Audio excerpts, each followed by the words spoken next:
Alright, okay, cool. Should be live.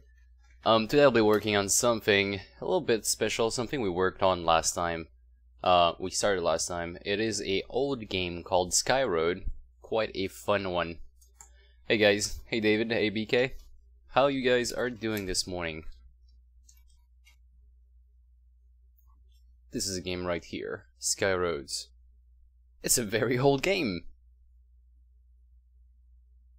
And it was quite fun, to be honest. I only had the demo version when I was younger, but still had a lot of fun with that.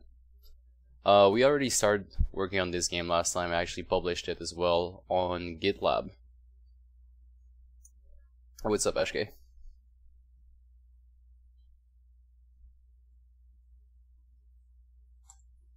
So, mostly coding this morning.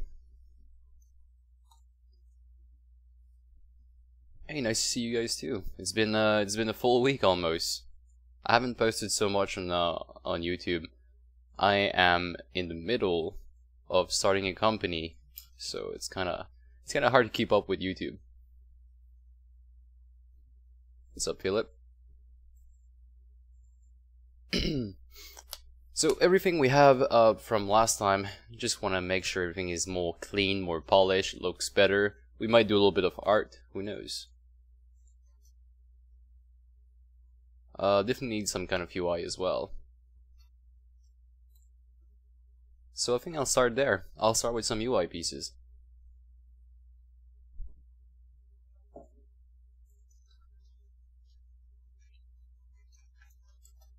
I'm actually, I wanted to put some music on. I just want to make sure I don't get my channel striked again. That'd be really annoying. I have to carefully choose my music.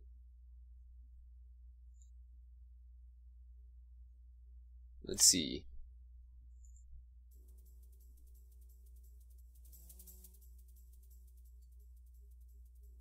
I think I'm safe with liquid drum and bass.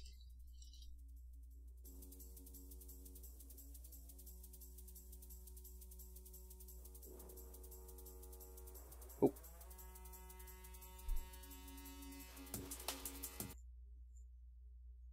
There we go. Right. So what's this? Are we seeing another live? Hello? Hey guys. Thanks for tuning in. Not quite sure what we'll be doing. Like, if you have any question, ask them right away and we can get some out of the way. Yeah, GPS problem. So what is your GPS problem? PP. My hair is long? Yeah, I need to do something about that. Hey guys, nice to see you are tuning in.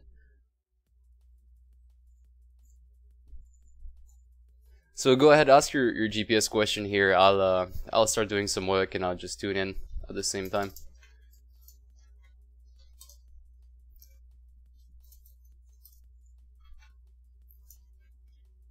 Throttle.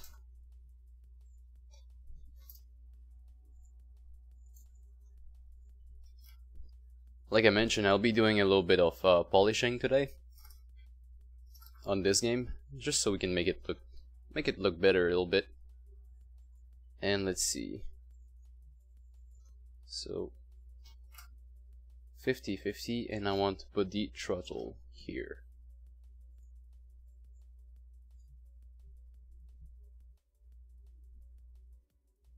So let's see. Is AdWord a good way to market our mobile game? AdWord is a one way, but it's definitely not the way I would personally. The only reason I'm saying this is because I personally wouldn't download the game off AdWords.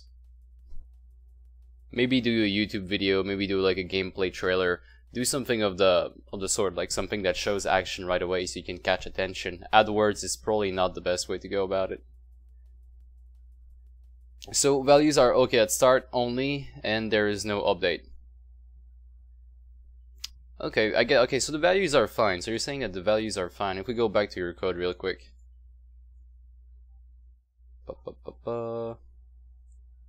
So that's your code here, and you do an input location.start, which means, okay, you should always, let's see, I think I have some code laying around that I did before that. You're missing one part here, the update part.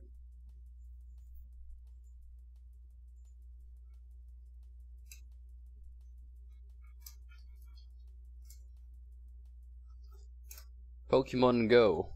So I should have something in there, right?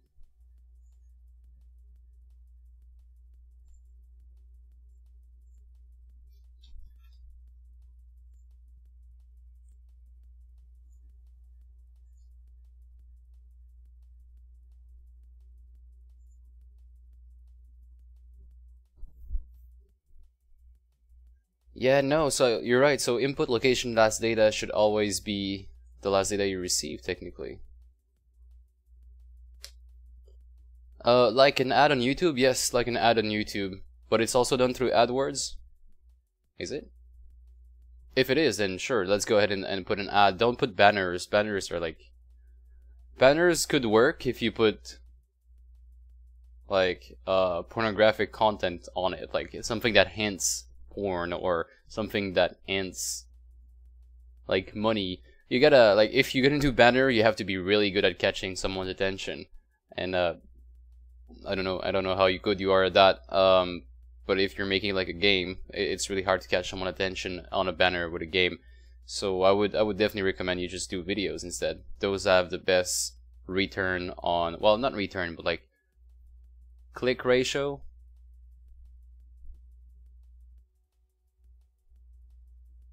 I see you are very tired. Sorry for my stupid question. I'm not tired, I just woke up. Can you clone a game like Space Front Ear Bias? I'm not sure what it is, man. I'm sorry about that. Okay, so let's get some code in here. I want to hook this menu up with the player fields. So I call this one Game UI. Actually, there's already something called Game UI. Where is it? On the canvas directly, okay. So that will do.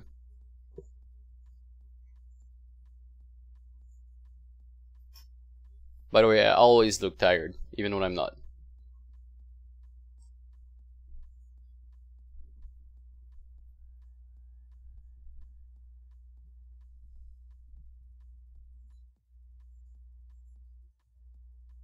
So, Clasher YouTube says, if someone search a keyword, if it shows up on top of search result in Play Store, is it good too? If it's already owned by someone else, I don't know if you should actually go and try to take it, because it's gonna require a lot of effort, depending on how big the first person is. But chances are you might not be able to overtake that person in the Google search engine, because they are really good. They are really hard to move. You just look at YouTube. Like, YouTube is one of the best example for that. It's really hard to just move somebody away from the top search keyword. So you can't just use his tag to get there, because he technically owns it, almost. You have a lot of questions? Sure, just go ahead and ask. We're not in a rush today. I finally get some time to work on video games and not other things such as the mining warehouse.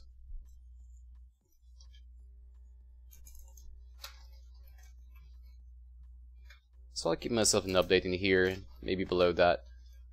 Update throttle and speed. I should update text.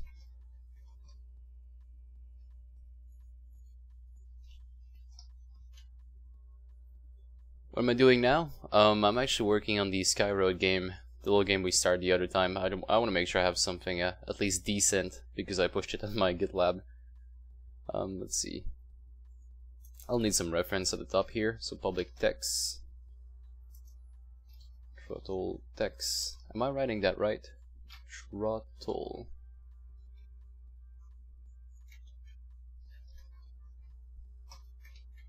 All right. Gotta make sure I import my Unity engine.ui.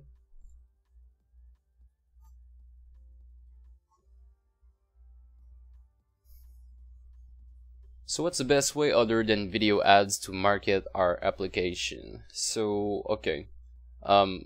First, know that I am not doing marketing. Like, I'm not really good at doing marketing because I've never tried, and I'm sure that I would fail if I try right now. But what I see being popular is, like I mentioned, video ads, but also using the Unity ads, the built-in Unity ads is something that is actually quite good. It actually creates a lot of it has a good click ratio, basically. I don't know if you've used Unity ads, but you have the option to monetize your game through ads, but you also have the option to advertise on there. So this is one of the best ways right now to put your game out there. And then rest is just word of mouth, really. What is the most profitable programming language to learn? Banana says Java. I would pretty much agree. I would say Java, JavaScript, anything that is web related would be the most profitable because that's where the demand is. It depends if you want to get stuck in the 9 to 5 or you want to be a freelancer, I guess. And I don't mean like being stuck 9 to 5 in a bad way. Sometime, and I know that's true for me, sometimes I actually need that to restore the balance of my life. Okay, so I have my game over here. I want to know what's the throttle, so what's the speed of this player. I don't know if I should actually turn that into a public or go fetch it in some other manner. One thing is sure is I'll keep a reference to player somewhere.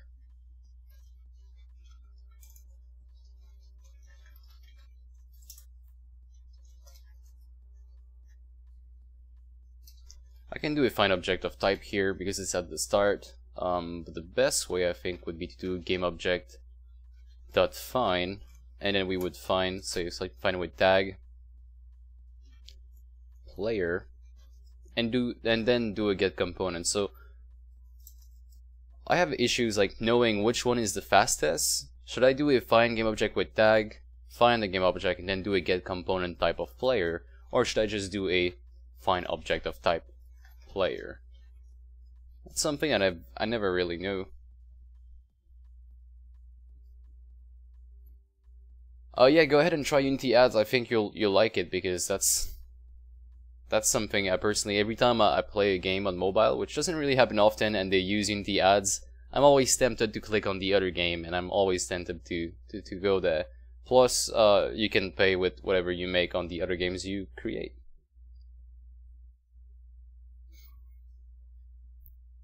Yeah, Java says average salary of 800K. That's actually pretty good. The average salary for where I live for a C# programmer is about 50 Canadian, so that's about like 42K. What am I working on? I'm working on a little game we've made last time. Just pushing it a little bit further.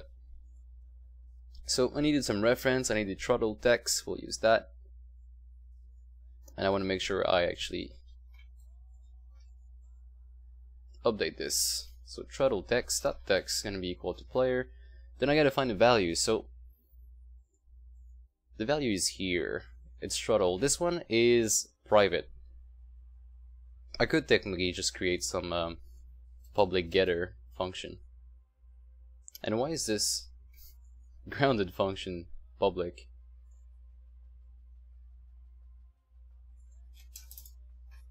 Let me remove that, clean up a little bit of this.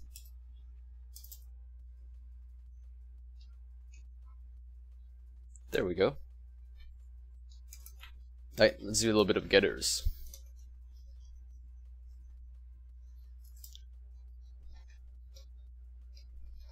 So, what are you guys working on this morning?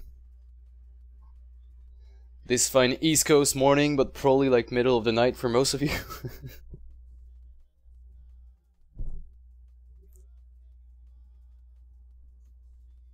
Alright, Susan says Hey man, do you have any tips for optimization on mobile? I'm building a really simple game and barely reaching 60 FPS. First off, are you reaching 60 FPS on a low-end device? Are you reaching 60 FPS on a Pixel phone? Are you like, what device are you reaching this on? Because it might actually be better than you think. 60 FPS in a phone screen is crazy. It's actually it's hard to see the difference between 30 and 60. Well, no, that's not true at all. It's actually hard to see games that run more than 30 FPS on mobile. It's 1993, I need my coffee more now than ever. That's right. Is there any way to send the information entered by player inside a game to a mail without using any servers? Nope, if you want to send a mail, you're gonna have to use a mail service. Well, actually, you don't need a server. You could subscribe to a mail service that would provide those emails to your players, but at the same time, that's still a server. It's just not yours, and you're using a service. Oh my god, Skyroads was a classic. I hope you select some cool tune for it. It was a classic for me too, and I was born the year after. Turns out it was still a classic for me as well. Let's do a return here. Throttle. Get, okay. I got a little brain fart here.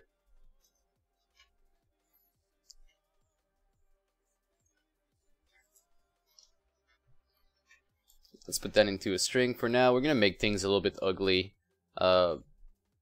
just to get them out there. But I wanna make sure today is about making it look good as well. But right now, just so we can have something on the screen. So we're gonna start from the preloader as we always do. And the throttle changes. Okay.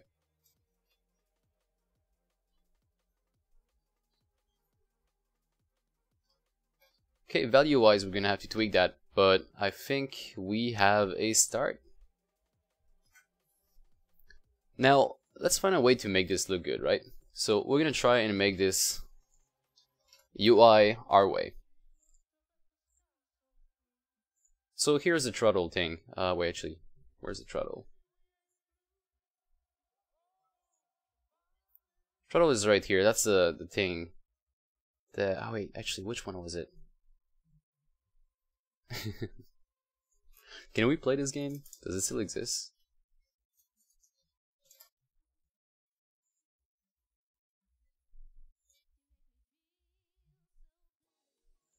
I'm clicking on weird links just so I can play this game.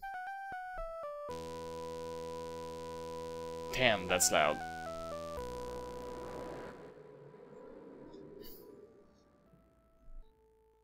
Okay, well that's a game at least.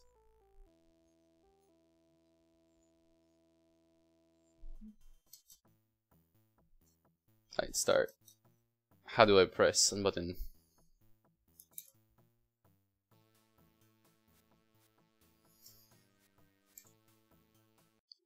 Alright, we're trying this out, boys. Okay, so my speed is the biggest one over here. And I'll push on the speed. There we go. Turns out that going left and right is way slower than I thought it would be.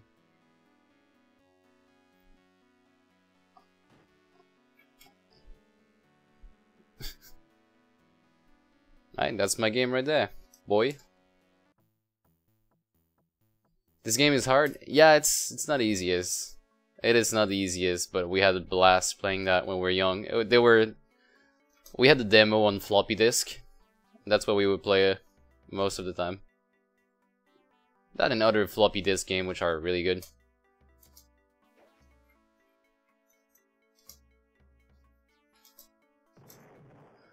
Oh, right, you can't touch the red floor. I forgot about that. Crap. Okay. Well, at least we know which one is the... Let me move this thing. Ah, finally. Now we know at least which one is the... fuel. Okay. So let's see. Okay, so you're actually using a Samsung Note 5, and yeah, that's a good phone. And you're barely touching 60 FPS. Okay, so don't, I mean, 60 FPS is a lot. The only thing you can really do is reduce your poly count and to make sure all your texture are batched as one. Make sure your shader don't have any double pass on it, or look out for your shader. Shaders are also a place where you're going to be losing a lot of performance because you might have a double pass on it. Assuming I'm doing a toon shading game, just know that every single object that uses my toon shading is actually being rendered twice. So once for the object itself and then another time just for the outline. So that costs a lot. It doesn't really, it's hard to tell at first, but those shaders are going to be really costly for you. So okay, let's see. I'm going to go back up a little bit in the chat. Hey, how about making a game every week and documenting the process? That would be great. That would be great. Unfortunately, the real life wants me to go around and talk to people and try to land some deals, so we can have a mining warehouse. I'm a vendor now. That's what I do, I guess. But I mean, hopefully we can sort this thing out soon. The mining warehouse should be ready by the end of March, but I should have a lot more time soon once the operation actually started. So hopefully I can go back. I want to do YouTube again, of course. I want to do the Overwatch thing, like prioritize that, and multiplayer. I'm not so sure about like creating small games on the side all the time, but I just want to make sure as well that what I put forward this year is making multiplayer games and also making that Overwatch clone. So I want to make sure these two are really nailed down and I keep updating them, basically. I tried to do Space Frontier game, but I can't. Can you clone it? I'm sorry, I won't clone that. This game is so hard, I just found it online. It is quite hard. And we're gonna make it harder. Okay, so we saw what the fuel looks like. Now it's time to go in Photoshop and try to figure out our fuel. What is it gonna look like? This one is kind of, you know, ugly, right? So I'm gonna do a 256 by 256. That should be enough. Oops, I'm gonna close that. Actually, I'm gonna save that.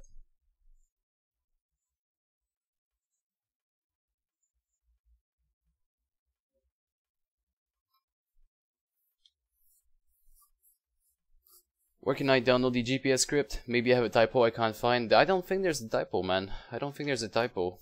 That's here's one of the GPS script I used in the past. I don't think there's a typo. I'll put that in raw though. Like I'll send you a link in the chat.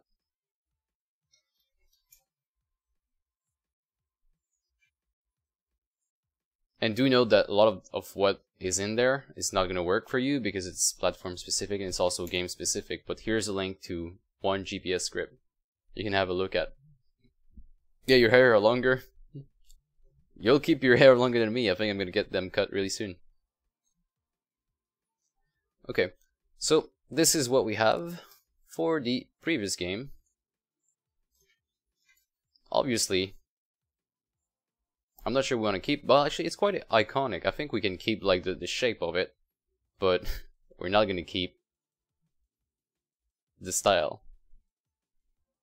This page has been moved. Really? How long do I have to keep it up for?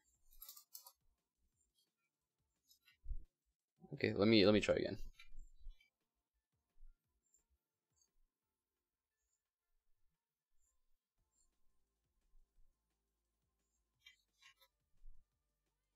Alright, try with this link. Swixing says, I'm actually not using any shaders or texture, only standard material with custom color. I think that's what you meant. The thing is that the game is acting weird on low FPS, like physics is messed up and character disappears.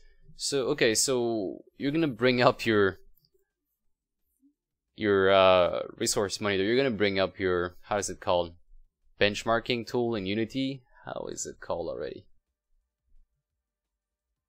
Oh, profiler. You're gonna bring up profile and have a look. Maybe it's part of your script. If it's like physics related, you might have like too many raycasts. That's also a big problem in mobile game. People using too many raycasts. It could be one of these options. Like you'd have to go and look where the bottleneck is in your profiler.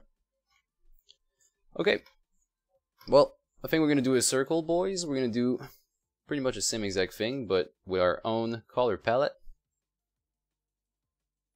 and with higher definition. So let me find the center of this thing with a 50% guide on each end.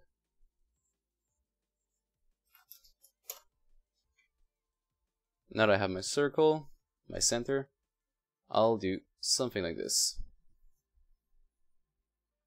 Okay, so we have the shape. I think I'm gonna bring a color palette somewhere, color wheel.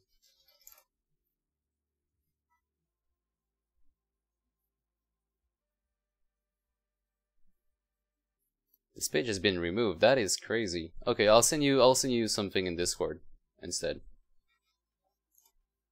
I don't know why it's being I'm not a basebin user, as you can tell. And I'll do that in programming help. Let's check.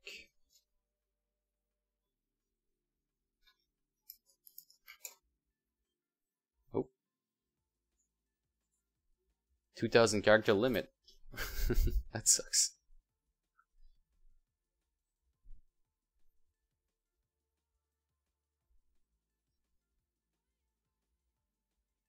Let's see.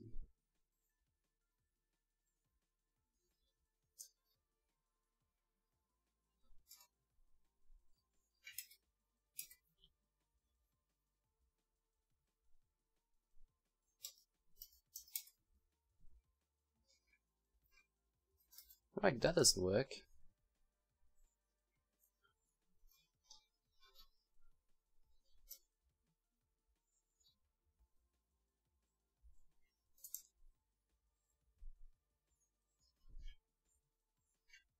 Let's see, how do I make this public? So, no expiration, that's fine. Create a new page. Is there like a publish button?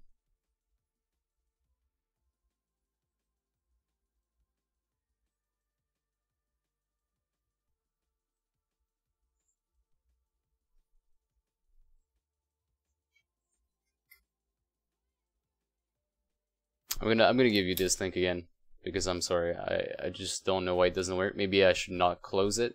I should leave it open because it's right here, right?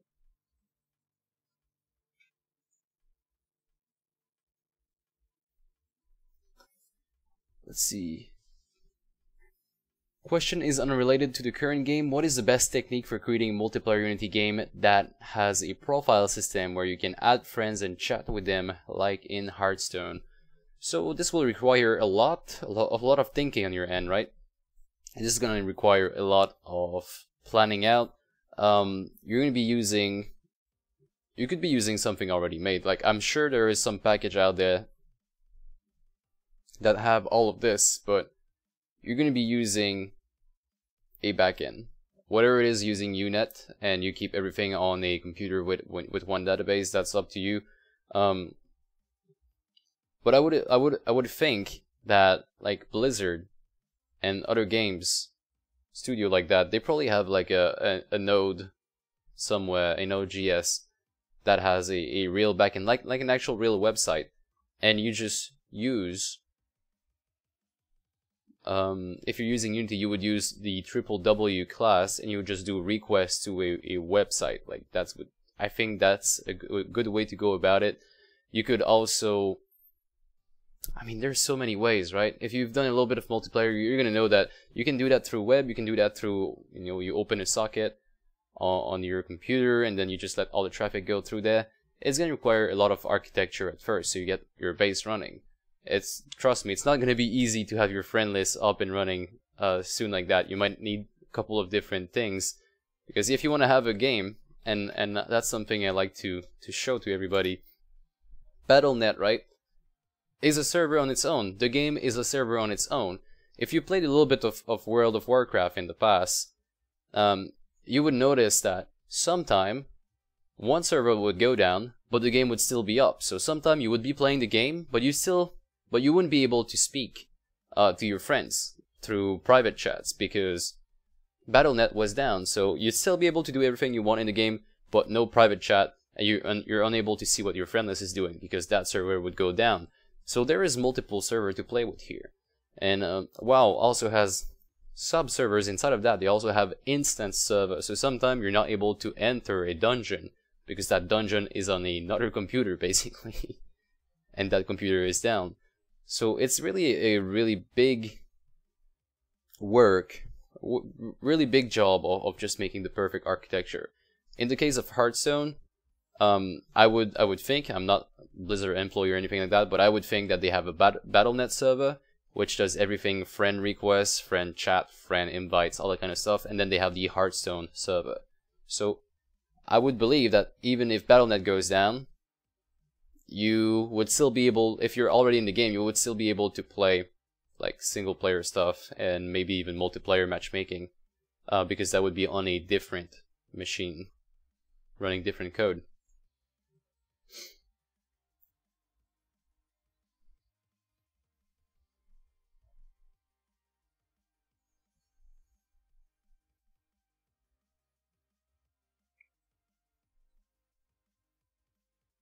Hey Zeki.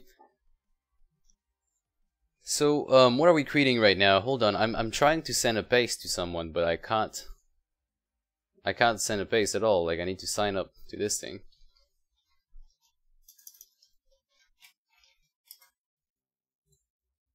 And guess what? I don't have an account.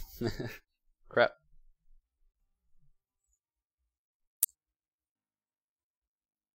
Though it says it has 18 views. But I'll be honest with you, that's the exact same code as you have, but we're removing a couple of things that I put, like Unity editor only, just so I could cheat my game.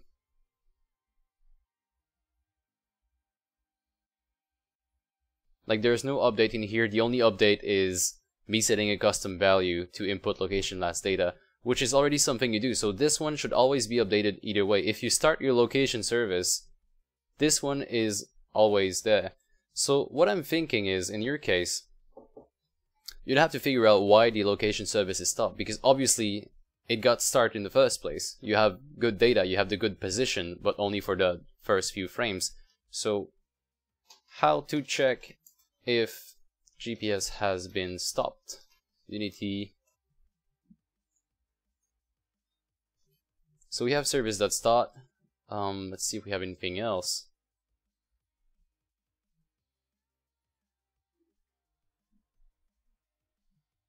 Well, you could always debug.log the status, see if this one is actually stopped. Yeah, so go ahead and do that. Just start by debugging like the state of your GPS and then know whether or not it is stopped. Do that in an update because I think it is. Someone is on your door.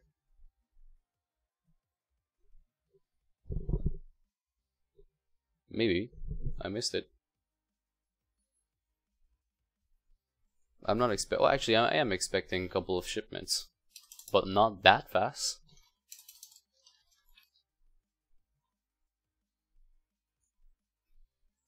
Greeting from Brazil? Brazil. I can't even pronounce that. But hey! Let's see. What do I think for saving with XML? It's good. It's good. I mean, you could shrink it down a little bit using your custom.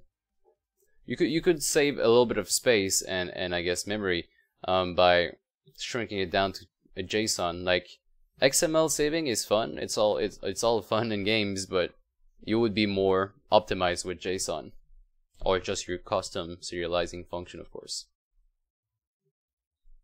What are your spec? I just upgraded my spec recently. I just received something really crazy in the mail. This thing. I'm not gonna have it for long, but I have it for now. It's a Titan XP. It's a crazy graphic card. Like, I never did 120 FPS before, but now I can. So I play a little bit of Fortnite with that, with 120 FPS. It is crazy. But it's only temporary.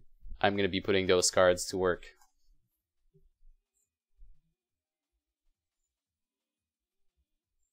So what are we working on today? We're working on this game over here, which is a Skyroad game, and we were about to make some piece of UI. So we have something that looks like that, but obviously less ugly. So I call this one background. That would be the back. Now I wanted to bring up a color wheel. So let's see, color wheel, and we'll use the basic one, right? We'll use this one. It's really hard to make a call in there. Like, I would go, personally, I'm like a blue guy, so I would go here and take these. But I don't think the game's gonna look very good if I do that.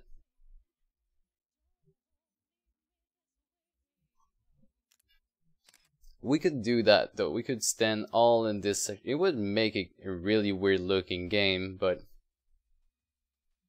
that's possible as well. Or we could go extremely light and use these. Do you guys have any suggestion? What time is it? It's currently 11, almost 11. It's 10:40.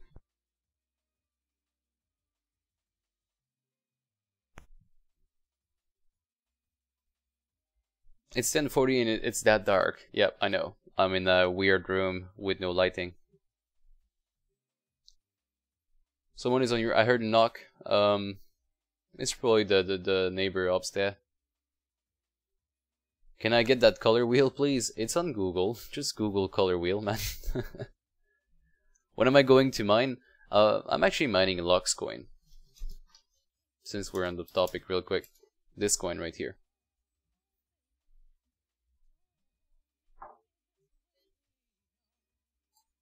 So, okay. No suggestion. That sucks. I would have loved to get some colors right here.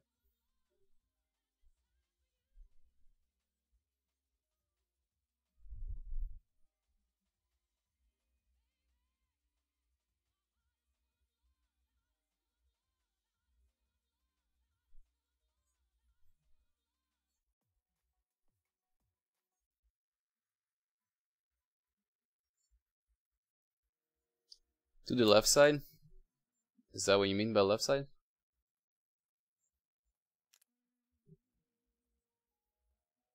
I'm a blue guy too. Yeah, we're blue. We're blue boys. I think we're blue boys. Green to red is really strong color for that space game. Do lighter shade. I think we can do lighter shades. Yeah. So lighter shades would, I guess, be from there to there. But we also like this to this, so let's do the in between and just take this and cut it in half. Okay, so now we gotta figure out what these are for. So I think this is gonna be for the track. And what do we use for the UI though?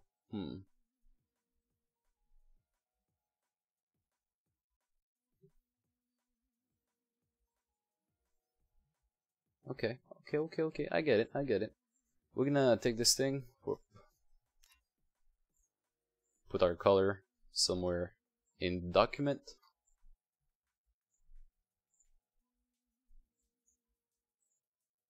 And that background is now gonna be this color.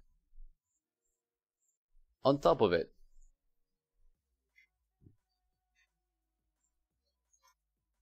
we're gonna have another. I suck at this. I really suck at making UI.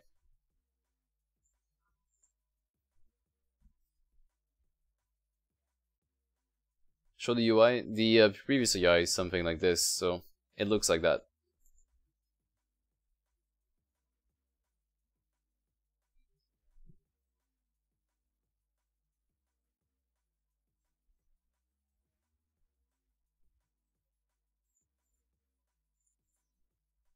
But we don't want it to look like that. Like, obviously we want to make something a little bit cooler.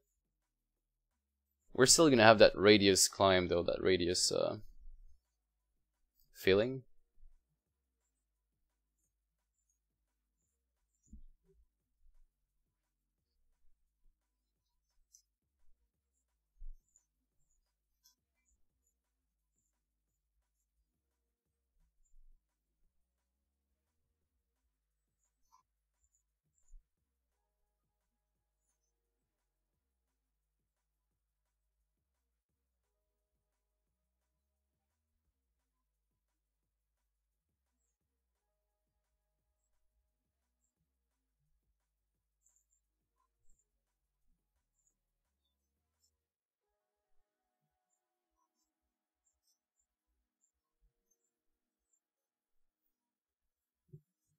Red with orange shade would look good for it. Okay. Red and orange shade would look good for the UI. Those are like colors that really grab attention. Will it be available in YouTube after? No, those one are really just chill work days.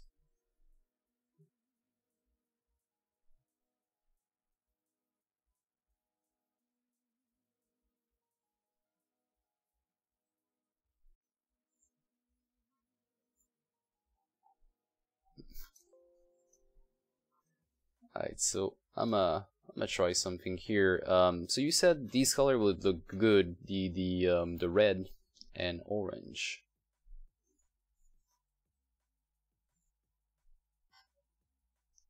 Red with orange shades. What do you put red? Would you put the background red?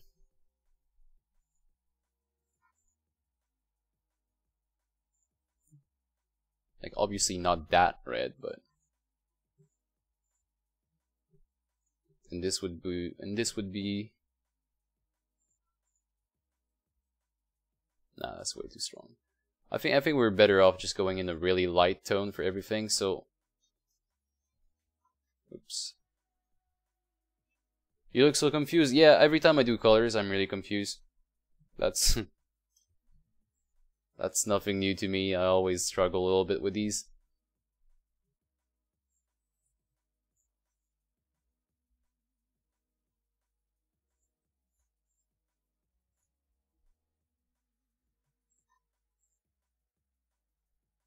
Does that look weird? It kind of looks weird, right?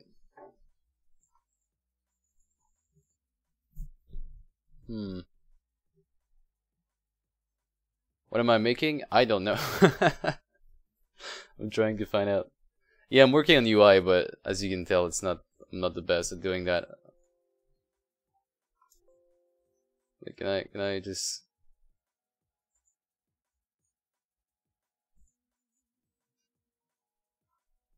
I think I'll create some really basic stuff and then maybe come back to it. Looks good. Alright, man. I suck at making programmer art. Well, don't we all? Okay, so that would be once this is completed, it would be my speed meter, right? So I will take this, delete, and we end up with something like that. So the background can be the other color now. I tried to, like, these are really annoying, the fact that they're not smooth. I really don't have the Photoshop skill, so. Should I just smudge them? Or I'll do that later. I don't want to do that now, it's gonna take too long. Can you tell the concept of the game? I'll actually show you the concept of the game, it's quite easy. You're a ship that goes from point A to point B. And that's it. There's nothing else. Let's see. Then you get to the end of the level and that's it. But those are not generated level. Those are not, how you call it, pre-generated levels. No, they're not infinite levels. They are something a designer makes and makes really precisely. Try blue and white. Okay, well, blue, that's my blue. White, that's white. That's gonna be good enough, right? Okay, assuming that this would be like the background piece. Assuming, let's just try this out. I'm gonna go under asset. I'm gonna have a new folder called artwork, and then inside of it, a new folder called UI, and now it's gonna be the background for. Oops, I'm gonna cancel this call. That's gonna be the background. Really bad name. And let's put that in the game, make sure it is sprite 2D and UI, and then I can go back in the game scene and actually change my canvas. Where is that?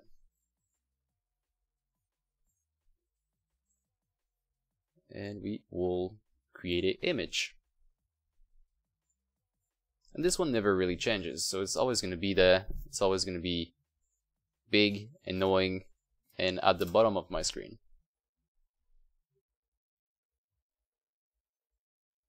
Yeah, it does look weird, huh? Is it too difficult to use the circle tool? Yeah, it is. It is really difficult. You're asking a lot out of a programmer guy.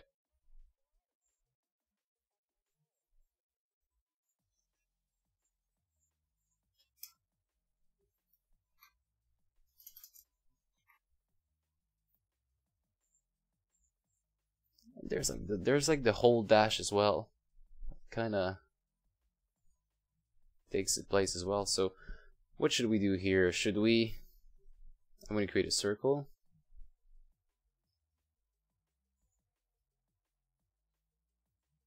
And we'll make the fuel fills.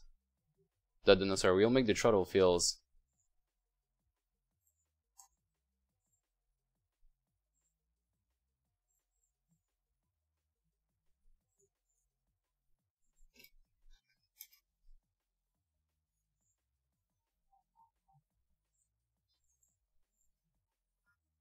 Here, that is your circle tool right here.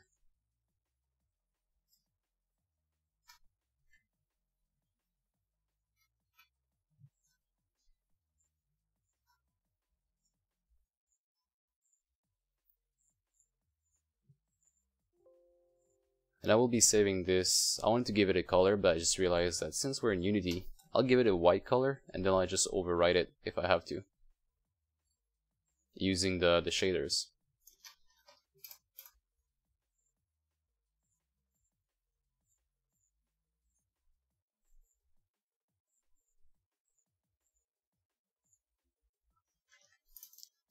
So background is right here, and then the fuel actually goes beneath this time.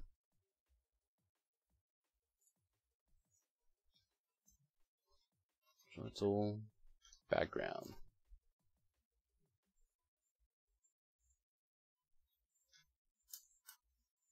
Just complete this real quick. And this one is a circle. Okay, so everybody's asking, what am I making? Crap art. This is what I'm making. I'm making crappy art. I could do this I could do this inhuman artwork only for you. That would be great. I would love to have some help with this right now. Yeah, increase the pixel size. I mean, I would, but at the same time, does it really require that much to have these pixels?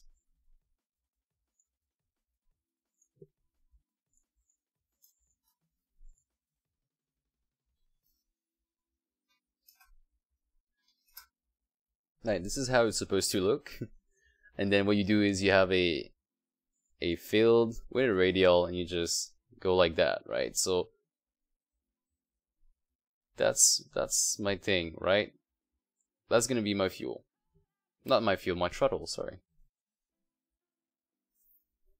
Hey, yeah, if you can make me art while I just get this thing rolling, like working, and then we can just modify stuff, that'd be great.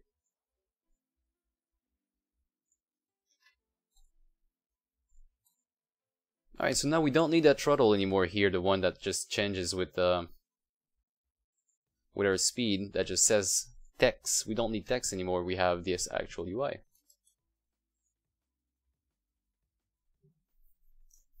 So what we set the bottom left over here when it's time to see it. So now, that's my speed. We're going to put the speed in there. So, fairly simple thing. Let's open up the game UI. Let's find the public image, that is the throttle fill. I'll call that fill. And then instead of updating the text, we're going to be updating the fill bars. And let's see. So fill amount, what is that? That's a float, and it has to be in between, I think, 0 and 1, or does that go beyond that?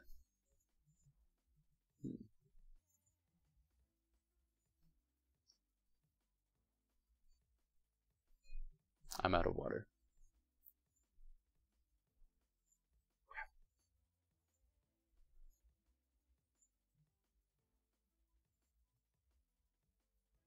Okay, so fill amount is in between 0 and 1. We can actually play with that.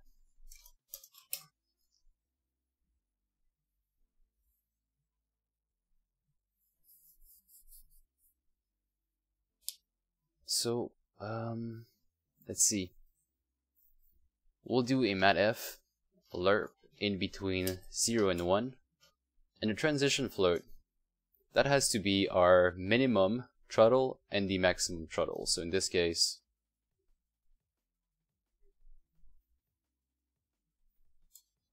our speed, so player.throttle divided by the maximum throttle. So what is it exactly? Max speed, here it is.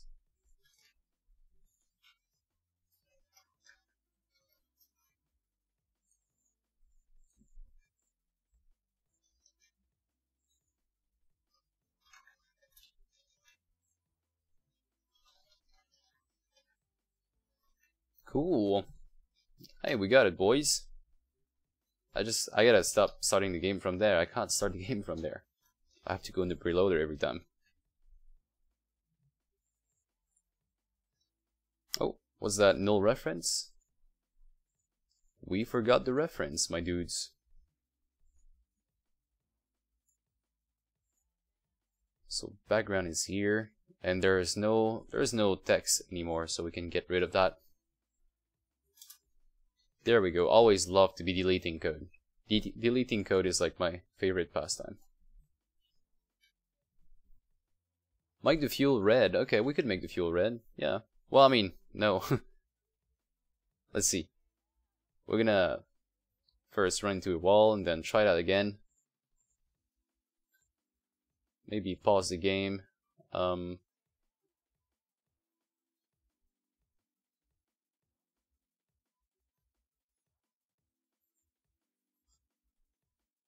Since it's transparent, I can't really see anything because it's transparent beneath that. So I'll just create another object. And let's go here. And what color is the background? It could be something like this. So that's always going to change, right? So that's going to be, say, 0.5. Actually, no, that's the wrong one. This one is always going to change. And this is the one that is just there to be the background color. So what could be the good background color we put there? I think a little bit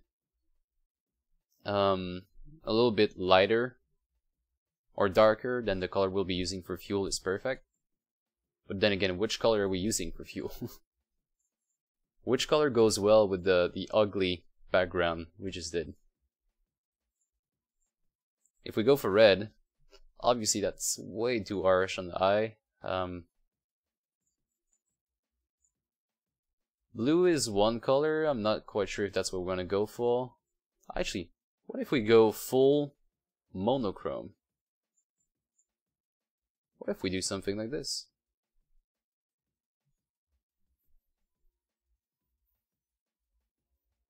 Get coffee? Hey, that's a very good idea. You think I should get coffee? I also think I should get coffee. That is one of the best ideas you had in a while.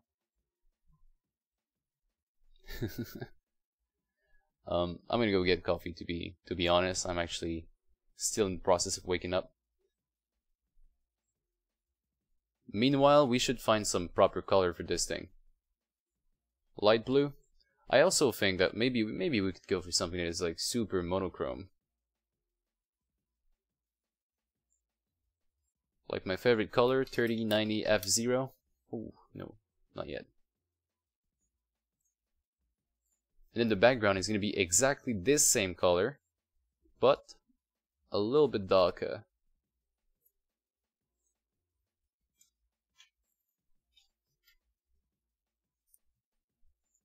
Don't be colorblind because that's not going to work. Here it is. Okay. I will make coffee real quick.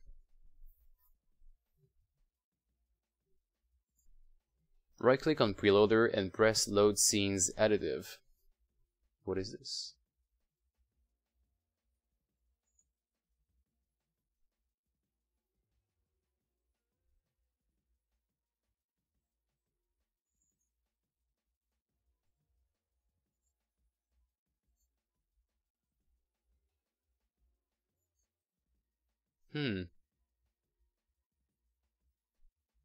Oh, I know what you're saying. No, in my case it's not gonna work, but yeah, no, that would be... what if I make it a active scene? We're getting some crashes, but I don't think it matters so much.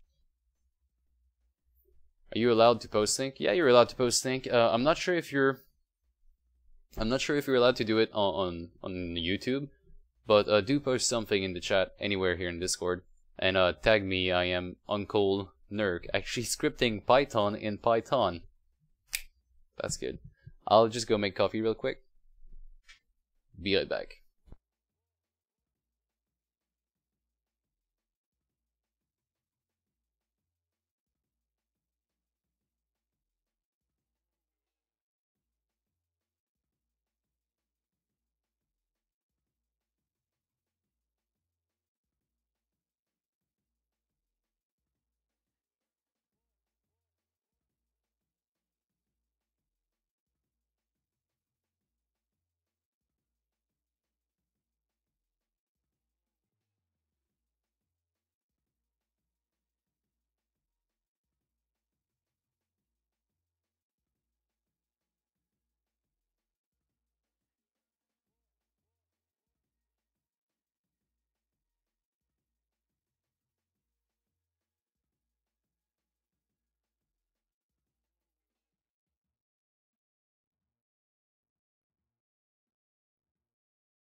Yo. Hey, I'm actually quite happy you made me do coffee. You know what? Because now I get to show you my favorite mug that I just got the other day. It's my H3 podcast mug. If the lighting could stop being shit. Hehehe. I'm really enjoying everybody on YouTube right now. Like, YouTube has been cleaned up from most of the people I didn't like, and now it's all people I like.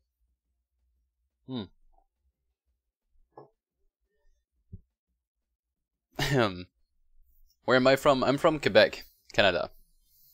That's one of the reasons why my accent is so weird and I keep just changing all the time.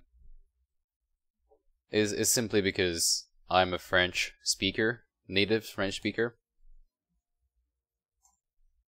So I spend all my day speaking French, and then when I come back to here on YouTube or on live stream, I have to speak English, and I have no clue. Like, I need to do the switch, like, super fast. My favorite mug is your mug. I know, right? It's one of the best mug. Hey, you can't send me a private message? Just send me a public message on Discord. What is this? Disney Magic Kingdoms? You know, this is one of the problem with Windows 10.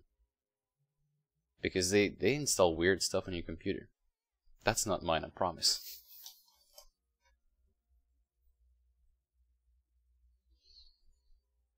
I think we all have a really weird accent. I think we all... Because a lot of people here in the live stream, according to analytics, are not really from English-speaking places. So I think we have a bunch of different weird accents. Dammy just tagged me, so do a @Uncle N3K. Just so I can have your username at least, and then I can add you. Done? Done. Okay, so where are you? Oh, there you are. Okay.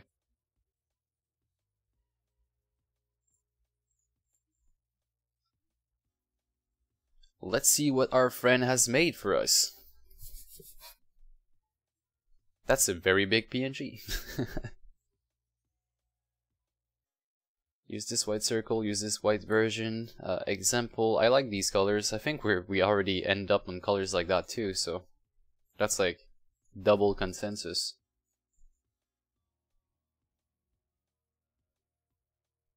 Okay, so how do I copy this? Can you send me a PNG?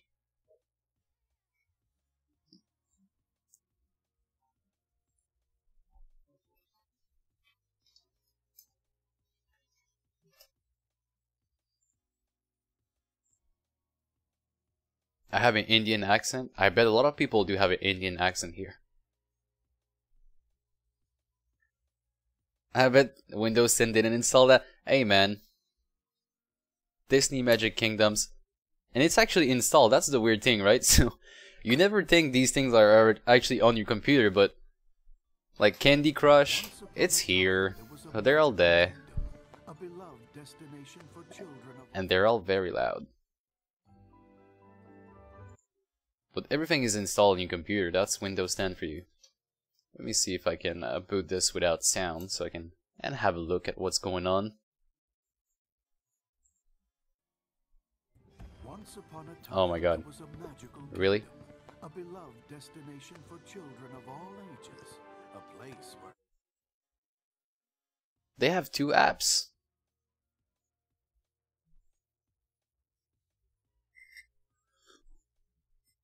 Yeah, it's pre-installed, but like, what is it? That's the question. I think I have an English accent, but I'm from Sweden. That's actually pretty cool as well. So, Channel 994 says, I actually have a question. I work for a Croatian, I hope I said that right, game studio. We are making a game. The problem is that we can't implement the IAP system because of my country is not on the list. So what do I do?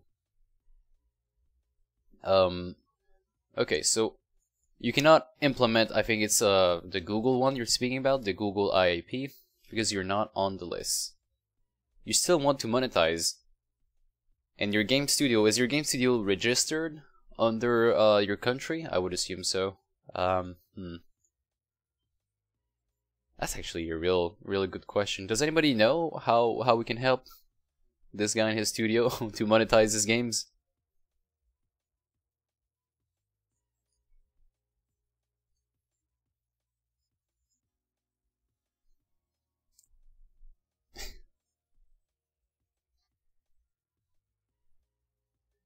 Will you stream till 10 p.m.? I don't know what time 10 p.m. is in your place. I'm gonna be streaming a little bit at least. And 3K remaking Disney World? No, I am not. I'm just trying to figure out what the hell this is. So I am 6. and I'm a female. I don't look like a 6, right? I know.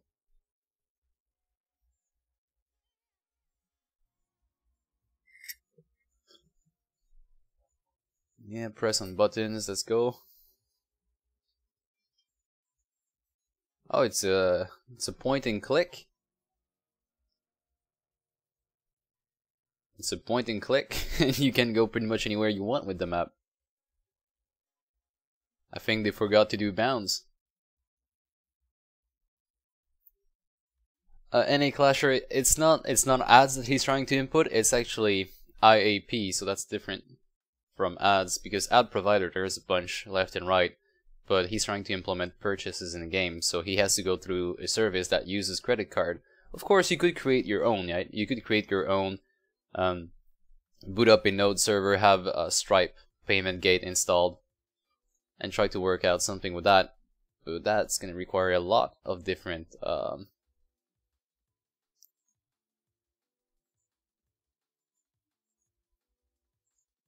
okay, so I get it. So you want me to actually copy this thing, so I'll download the picture, but I mean, it's pretty huge, don't you think? I'll download this PNG. And I'll crop it.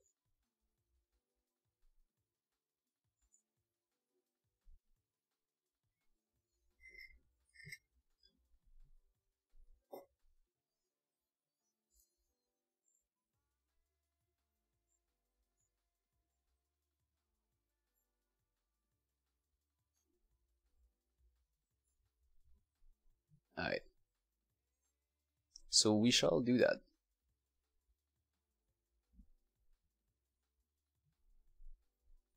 And really the only image we have to change is just the background here. The rest is just going to be colors. So all we did is have a bigger definition, basically. Let's also see if we can find some skybox online, because those are going to be doing like a lot in terms of making the game look good.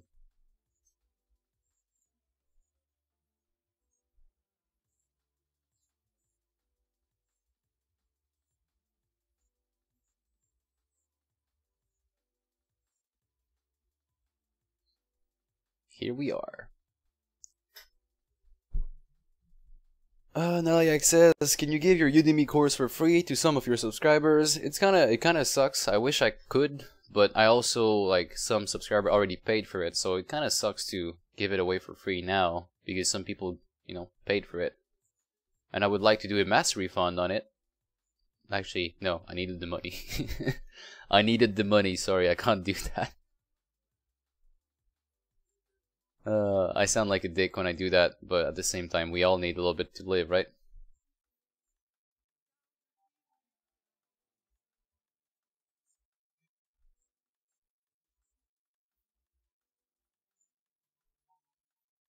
There we go.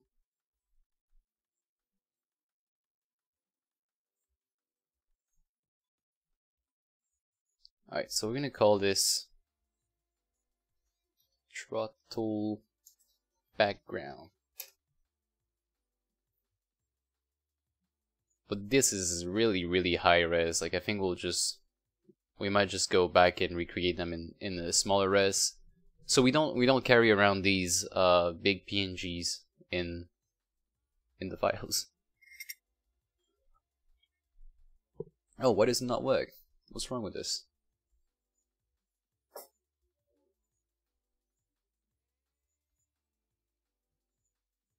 So that's proper. Oh, they moved it. Why though?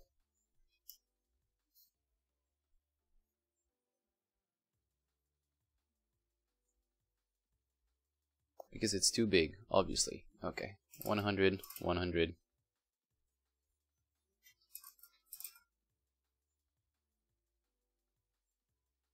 That should be 90, 90. And there we go. Okay, so we have a start there. Now everything looks weird.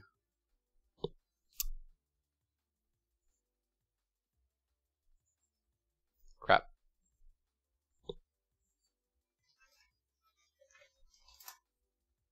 I'm gonna try this over again, but I'll put that in a parent object, and everything's gonna be beneath this thing.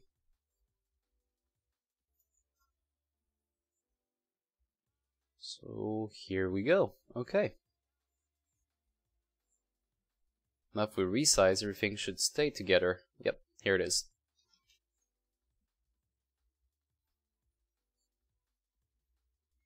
So let's see, come on man, even just considering refunding people is nowhere near close to being a dick. I don't know, everything money-wise, I really have a hard time with money, like... It's hard to say. I'll explain you something about my vision on money when I'm done finding this skybox.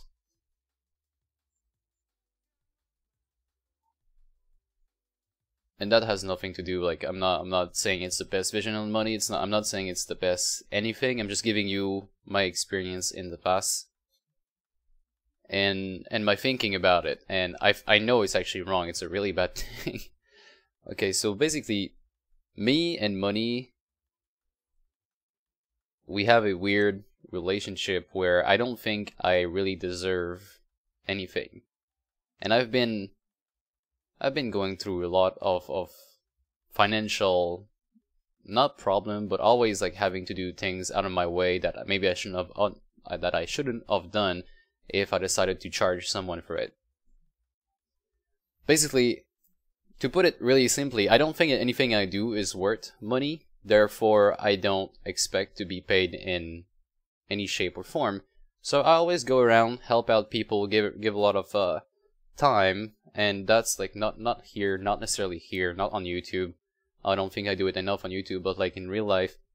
Just recently I helped somebody set up his mining rigs because he didn't know how to set it up properly. Like, how do you change a BIOS? How do you mechanically put things together? What pieces do you buy? And I would just go there, spend a couple of hours there, and I never charge anyone. I'm always saying, well, you know, in the end, I'll end up winning. If they win, and they'll remember me if they win a lot, I guess. But turns out it's a really bad approach if you want to sustain. Turns out it's a really bad approach if you want to spend your time at the right places. And the right places are places that can help you sustain, so you don't have to stay up all night doing one contract that you shouldn't have done if you know, either done it during the day or did not need to do it at all.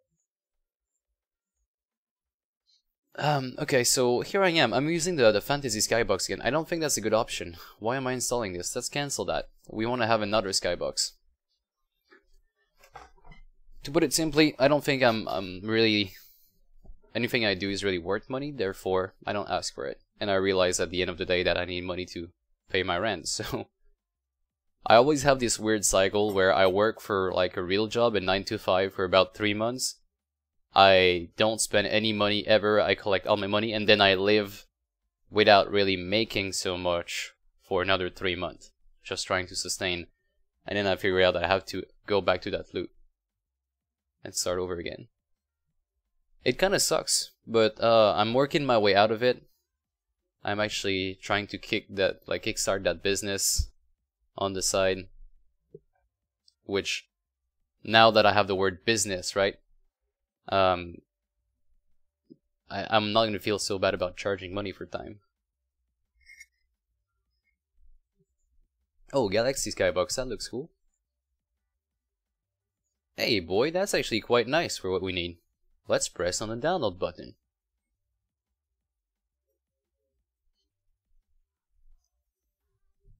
Do you stream on Twitch? No, I don't. The viewers are here on YouTube. I wish I could stream on Twitch. It would be much easier for me to stream on Twitch. Can I ask this? How much do you get from Super Chat? Like what percentage? I can show you my earnings. Like I have no shame in showing you any of what I make. Let me show you Super Chat. So under Analytics, you can find the revenue, and under Revenue, you can split that by Super Chat. Where is it?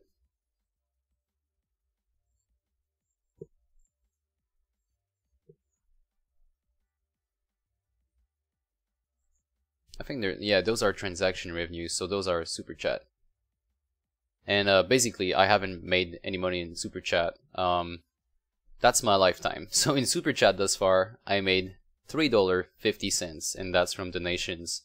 That's from donation on on YouTube. So I didn't know how much money I made, and I just checked. Thank you for reminding me. And that was back in, I think, in 2017, the 4th.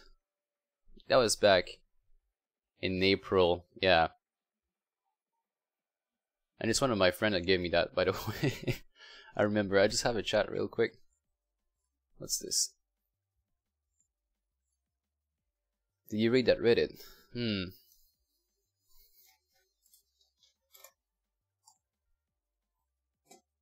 Okay, so Galaxy Box. Let's see. Let's see what we can do with this. I hope they did not put anything in my folder. I hope they kept their Galaxy Box clean.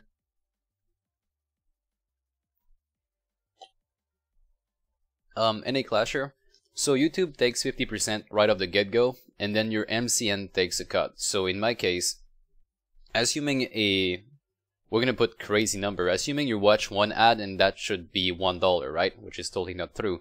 But if you watch one ad and that's $1, then 50 cents goes to YouTube, then 50 cents goes to your network, in my case Freedom, and then depending on the cut you have with Freedom or your network, you get a percentage of that. So in my case, I'm actually quite lucky because I'm at 90, right? I'm at 90%. Not many people on YouTube are at 90% with their MCN. In my case, since I am really close with my boss, the MCN owner, you know, I got myself a nice percentage. So I get 90% of that 50 cents, and he gets basically nothing. He gets 10% of that 50 cents. You should start a Patreon. I do have one. I don't promote it. Because I don't offer anything, like I don't offer any services, and everything is now going free, like the code is all free now, so yeah. It's hard to do a Patreon if you're not gonna offer anything. So it's the Galaxy Box 2. This should make our game look a lot better.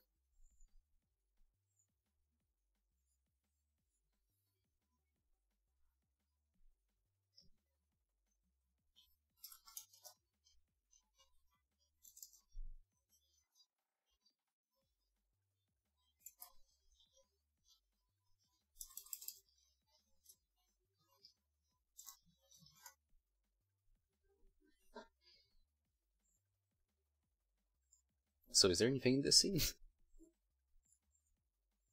We have all the skybox over here, but I don't think I've saw anything in this scene, so let's go in the game and just drag and drop one of these, see how they look.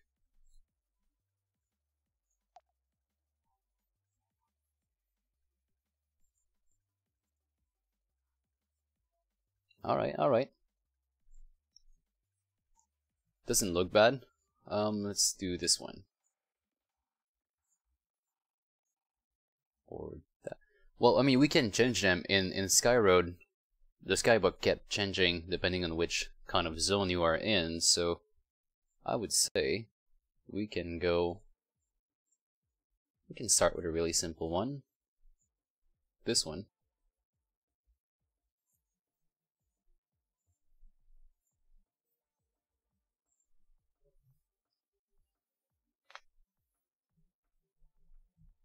You should start a Patreon, will help you so much. I meant for Super Chat. I don't know. I know what you mean there. If you're interested in helping me and are willing, we will pay you to make payment system that we can reuse in later projects. Not so sure if I have the time to do that right now, because it's a lot of work, to be honest. So I'm interested in making money, but I would not be really interested in that project. Therefore, I don't think we're a good match. Would you do any tutorial with Mapbox? I don't know what Mapbox is. That's my answer. I don't know. If I don't know what it is, I most likely won't do it. Okay. Obviously the UI is not good looking the way it is right now. So we gotta find a way. What should we do next? Should we go and tackle the menu and maybe do a little bit of levels? Should we do the floors here? We could technically boot. I don't have Blender. I don't have 3ds Max. 3ds Max. Actually, I can't use that anymore. Crap. My license is done. Can you show me what you've done so far? We have this thing going on, like, we have a really simple game going on. What we could do is create some kind of menu screen with some nice effects on it. And actually, maybe create a shop. Like, we can add on top of the game as well. We could... There's so many things we could do.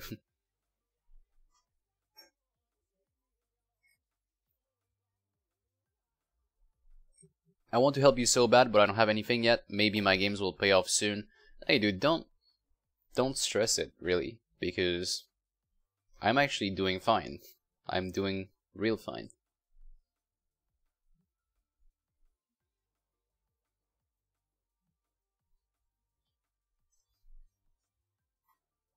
Let's see. Yeah, I think that Bergzerg has a tutorial on it. On Photon.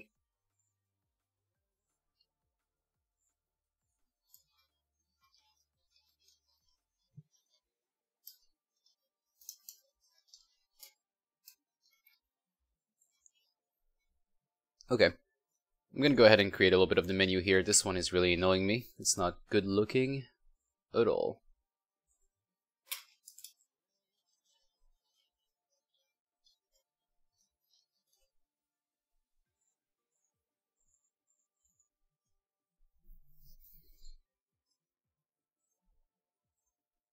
So,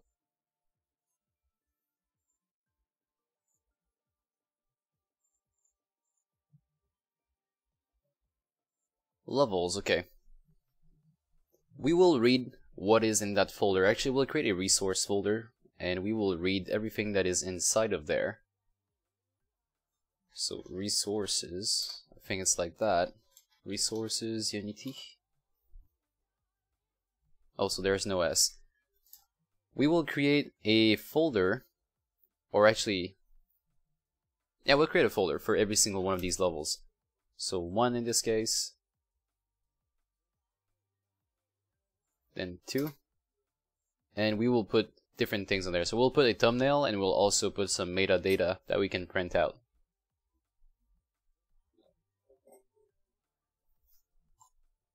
So let's find out something here. So what is a good resolution for a thumbnail in a game? It's really hard to say. We'll do 16:9 because everything is like 16:9. Resolutions.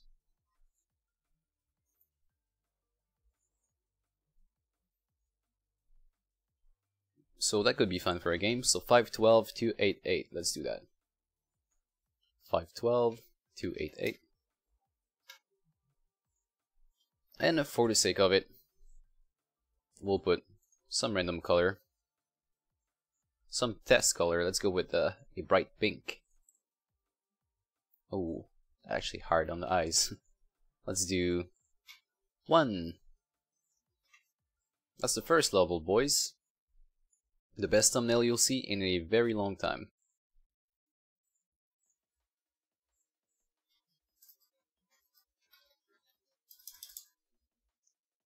So that would be level thumbnail, and we'll save base.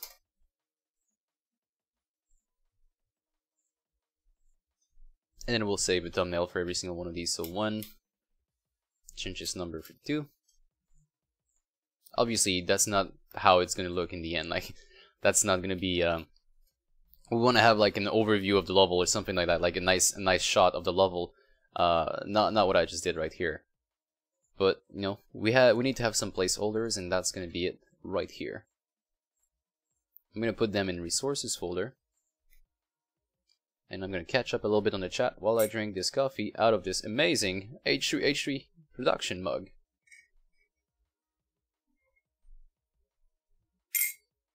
Hey, you forgot you can't paste link. I gotta fix this really. Like, I gotta find a way so you guys can put links.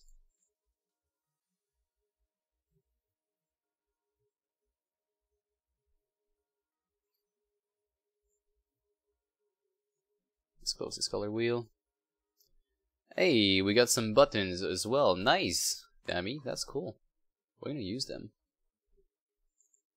We are gonna use them. Let's download this thing. Yeah, boy.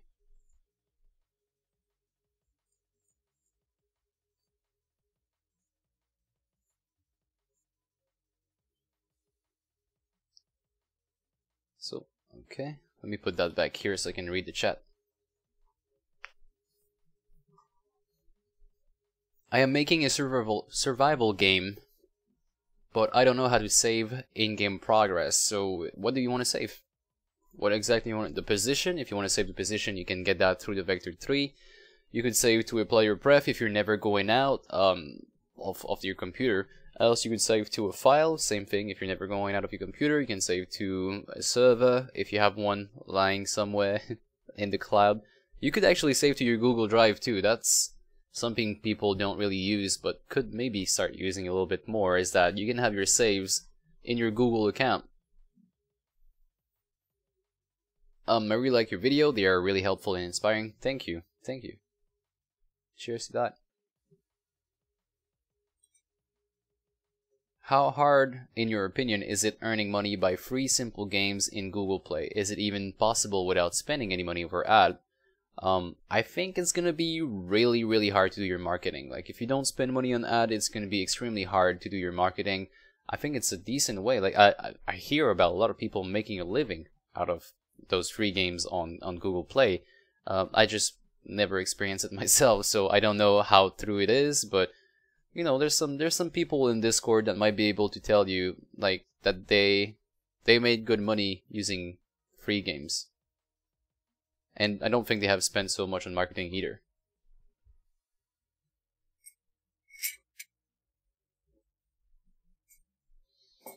Okay, so we're gonna import what you've made for us, Nami. Really nice again. So I'll be putting that in here.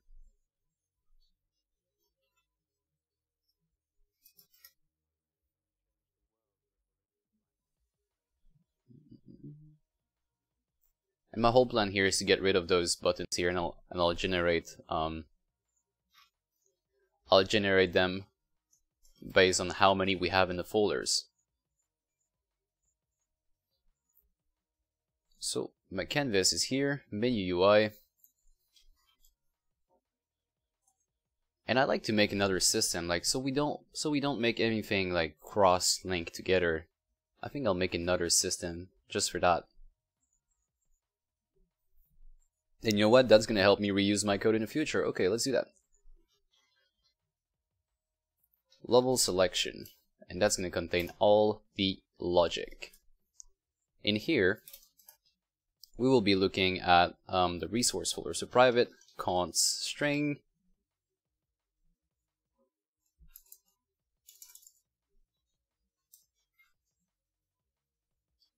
URL. That sounds good.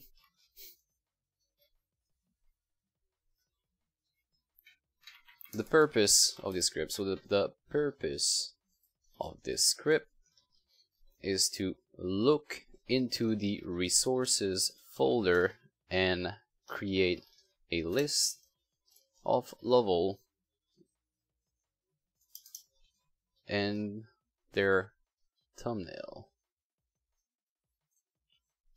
in different game objects. That sounds fair. Hey, Bam Bam. What are you doing this morning? Actually, it's not morning for you at all. I just realized that. How can you make money off a free game? Hey, Fortnite is a free game and yet it makes a lot of money.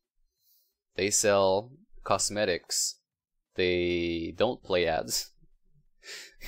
Imagine when PC games are gonna start playing ads, how crap that's gonna look like. Oh yeah. Okay, so purpose of the script, look into the resource folder and then create a list of levels. So private void, create list. We're gonna start there. And that's gonna be ran in a private void start, of course. And inside of the create list, we are going to find the folder, so resources dot find. No, that's not it. How do I look into a resource folder? Let me Google that real quick. Whoopsie. Resource Unity. If you need anything else, send me a message on Discord. I need to go outside for some minutes. Hey, thank you for the assets, man. That's gonna help us not look so crappy.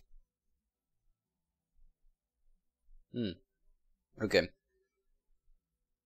Resources.load. Here it is. Now I want to load a couple of different resources. So how do I go about this?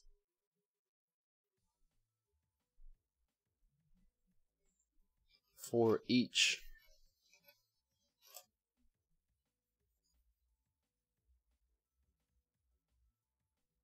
So load all. Okay, let's do. Fortnite isn't free. No, Fortnite is actually free. Well, the battle royale version is free. You're right. It's not like the real game. It's not free, but the battle royale is, and that's where they make their money. Like, I don't hear about a lot of people actually playing Fortnite, the real game. I'm curious to see what's inside of this field here, so I'll just debug.log this thing, and I'll also put myself a breakpoint. Attach this thing to Unity. We're going to put a level selection object. Level selection script.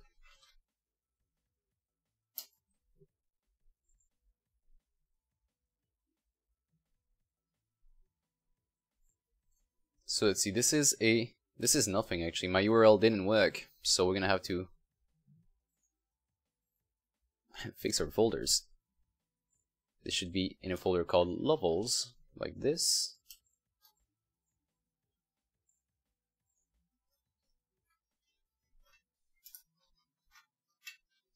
Just a couple of typo. Can you please make some video on animation in Unity and how to control them with touch buttons like third person character movement with on-screen joystick? So I will be integrating that quite soon in the state machine. So stay tuned for that. Yeah. So this is an object array. Now I'd like to know exactly what's inside of this object array.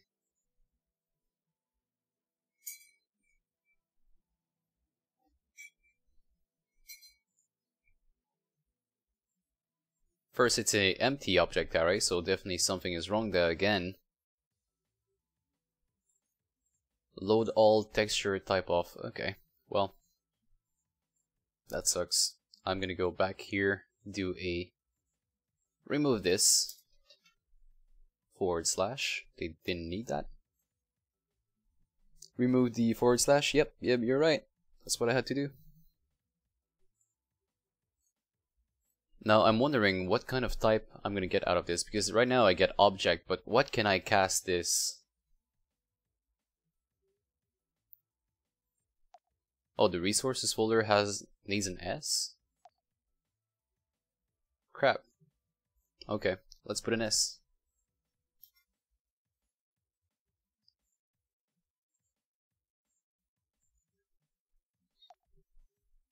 Do you have an HTC Vive? No, man, I wish I had one. These things look so fun. I want to go lose myself in some kind of universe.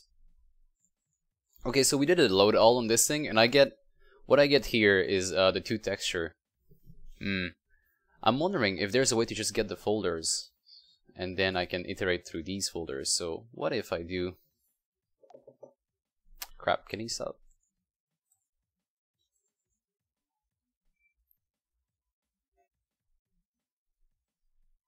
Okay. Resources, load folders. Because I could load a system.io folder, right? And then I want to iterate on top of that. Oh wait, no, I'm having a really bad approach. I'm having a super bad approach. I should be doing a resource load all based on different URLs here, so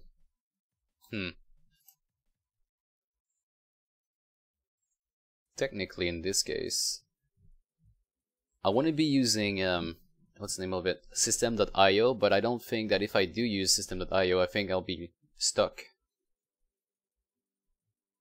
in, how do you call it? Well, I'll be stuck using Windows, right? So system.io on Android. Oops.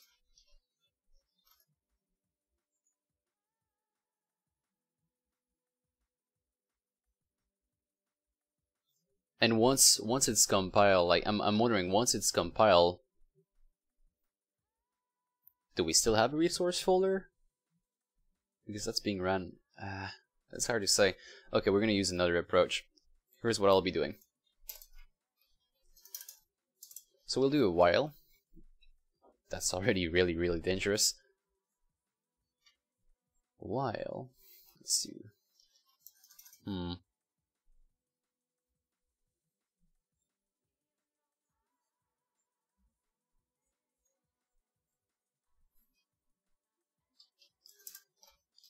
Var level, and that's going to be like an array of objects. So this int current level is equal to 1. We're going to start at 1. So we'll do URL and then slash and just plus current level toString.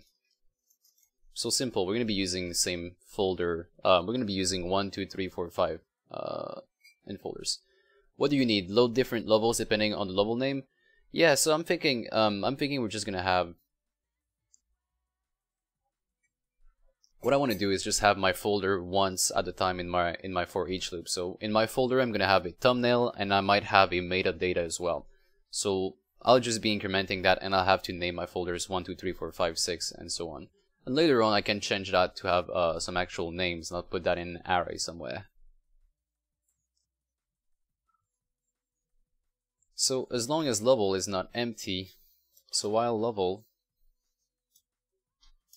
is not null, or I'll just do count. I can't do count because this doesn't have any type right now. Okay, let me check. So this has to be an object array, right? I can do object array level as long as level.count or .length is not equal to 0, then we're going to keep on going.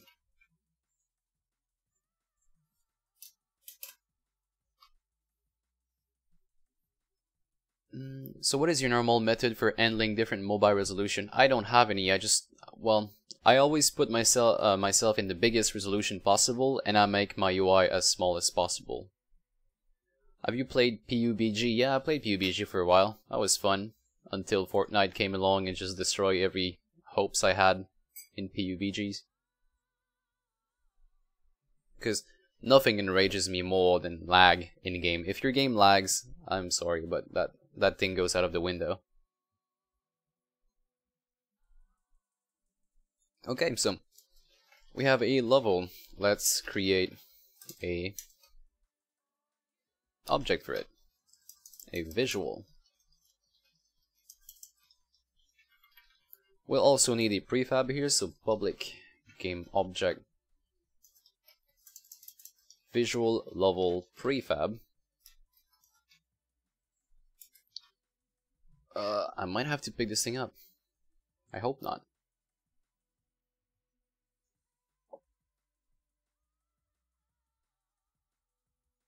Nope, I don't. Instantiate. Let's instantiate this visual level. Create a game object out of it. How to decrease APK size? Make sure you remove the ARM. No, make sure you remove the x86 build on it. Yeah, we can do a resource load all my type, so they're not all objects. Yeah, no. I know what you mean, but we could do that with a second parameter here, but the thing is, I'm going to be loading a texture 2D for a thumbnail, but I'm also going to be loading a text file as well. So I'd like to just see what's inside of it first. Let's do... Actually, let's not do anything here. Let's do... I'm going to do current level plus plus, see if we can go to the next level. And there we go. So I'll put that in a debugging thing, and just to test it out, I'll go under levels, and under my first level I create a text file. I don't even think I can create a text file. I have to go inside of the Windows Explorer. So let's go here, call it meta.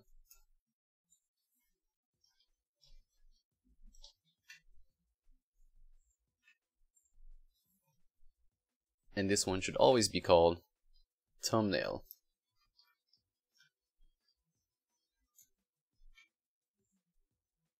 Okay, with this information now I can go in here, play the game, and see if I get, see what kind of type I get for the text.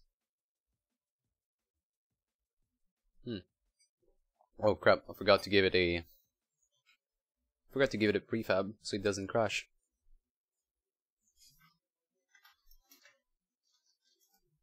So level selection, my prefab is going to be, say, this object right here, level 1.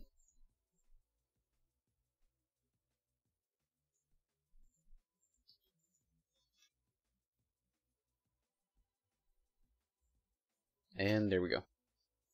Save, run, and let's see, we hit our breakpoint. There we go, we hit the breakpoint. So there's two objects, right? There's, whoa. Okay, so our text file actually is not a file anymore. It's just a string. So I guess we have a string, and this would be our thumbnail. So I'm quite happy about that. But it doesn't give me like any name. Like we don't have the meta file or meta.txt. What if we actually, if I go here, put a second line on it, maybe third line. I wonder if we're still gonna have the same result, or if it's gonna like cast it in maybe an array. That would be great if it cast it into an array of string, but I doubt it. Okay, no, so it's the same exact string but with break lines in it.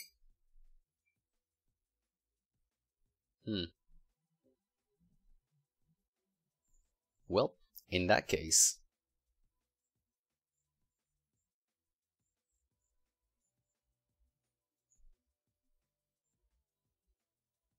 we could just put everything on one line. So, hey, that's the name of the level. Then split that. Description. Even though we're not gonna have a description, let's just call it length, or I'm not sure what we can call it, to be honest.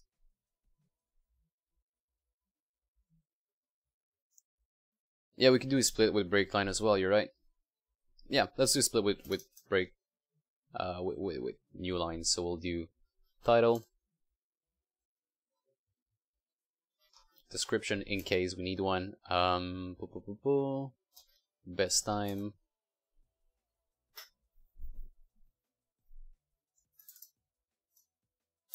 see, I just realized we don't really need this.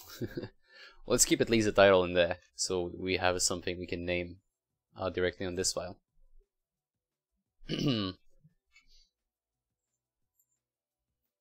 So with that being said, we are going to start loading this thing. We have a new object every time, so I'm assuming that did this work. So we have two objects being created. Yep, so level 1 clone. Let's make sure that these objects go at the right place.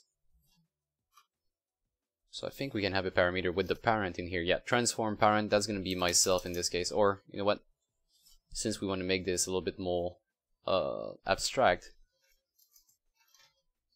we're going to create a transform at the top, call it container.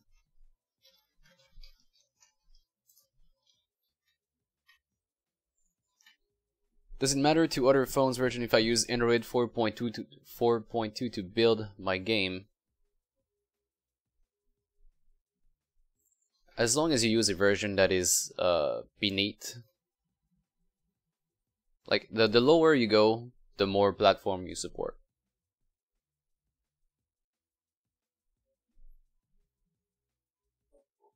So yeah, it does matter for a version beneath that, but for the version above this, it really doesn't, because every time they make a new Android version, they make sure everything is backward compatible.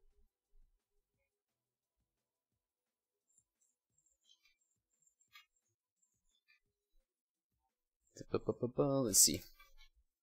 So level section container is now my parent object. I can put that as a second parameter to my instantiate, and yep, I can. And it also takes a lot of other things, which I'm not going to get into right now. But let's make sure we go back here, put a object on this thing, which in this case is going to be myself, because this thing is also the container. So if I run this, you're going to be seeing two new objects, level 1 and level 1. They are, at the same place, but we're not giving them any arbitrary number, so it's actually being fetched from this level thing here, I guess. What is the best way to test my mobile game in Windows? Download Nox. Nox is great. I got introduced by Nox when I was trying to cheat Pokemon Go, but it's actually quite a nice emulator. So if you go on Nox, it's on bignox.com, and it looks like this. So it's an Android emulator that runs any device you want. It's fast and it's smooth. Sarah, your voice is just awesome. Thanks, I guess. Let's see. Right, so what I'm going to be doing right now is make sure every time we create something like this, we're going to change the prefab a little bit, right? Since we are trying to put a thumbnail in there. Now, this resolution is 16:9, but obviously that's a lot too big in Unity. We don't want to be putting something that big in Unity, so I'm going to go back to my resolution list.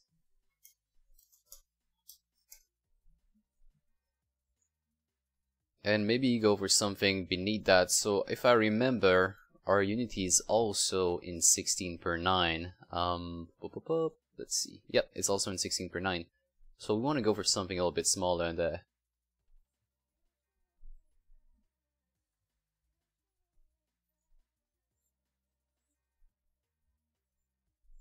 maybe 128 by 72. Let's try this out. 128 by 72, and I'm gonna make sure also my canvas is set properly.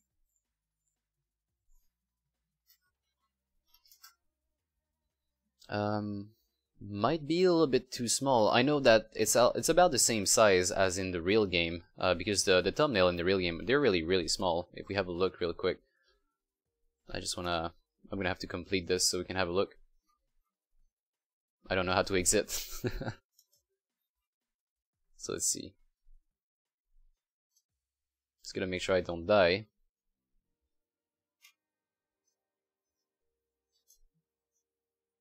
Crap, this game is actually quite hard.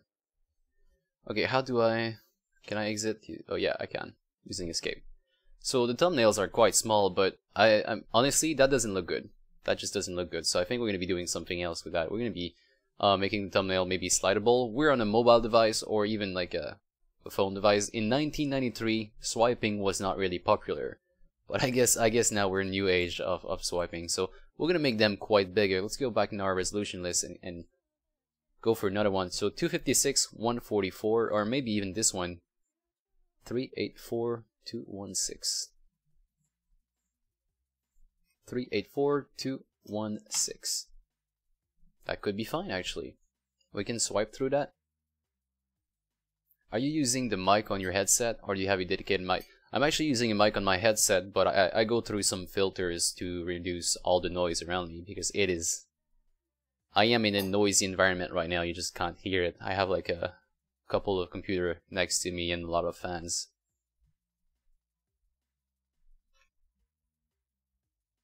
Okay, so here it is. I will be applying this. That's now our new prefab. And let's also just temporarily put a horizontal layout group, so I can duplicate this and have multiple groups being stacked next to each other. If I press on play now, I get this thing, 1 and then 2. Next step, let's apply the thumbnail. So for that, we'll need to find the object. The image object. So geo, get component, type of image. And image does not exist right now simply because we don't have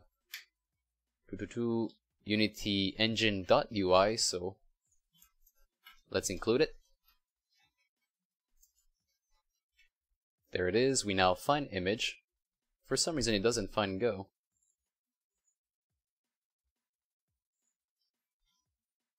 Why? Oh, maybe I'm just not done writing my line, right? So get component image, and then we do is it sprite? Is it thumbnail? I am not quite sure. In case it's sprite, I'll be assigning that to level, and then is it my first object or is it my second object in the list? Level is a, let's say level at the index one. I'll take a bet, like I'll take a guess, and that's as texture 2D. So we cannot convert texture 2D to a sprite. Okay. There we go. Sprite.texture. So what's the problem here? Cannot be assigned to is read only. I totally forgot. How do I assign an image to this thing? It's been a while since I haven't done any Unity.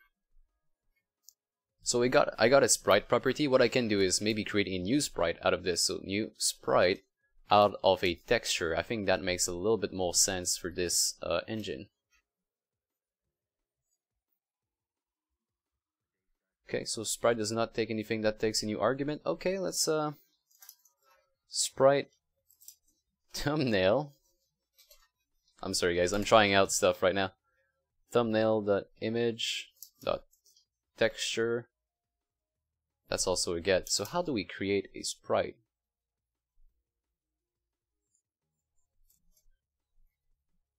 Create a sprite with a texture unity. Sprite.create. Okay.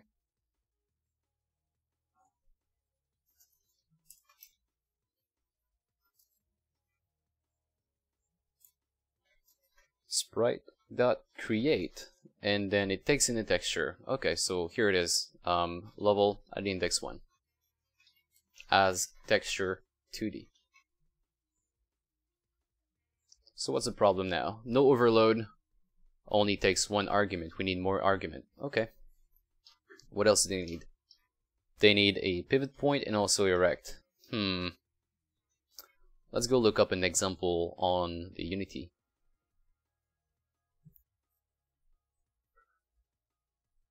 Create new rect with 0, 0 with texture width. Okay, that's perfect. And with a center anchor. So we'll just be copying this like that, and then boom. Here it is. Texture does not exist in that. Oh, that's right, it does not. Let's do texture 2D. Text is equal to level 1 as texture 2D. And now we can change everything here and just put that on text. Good. Did we finally get it to work?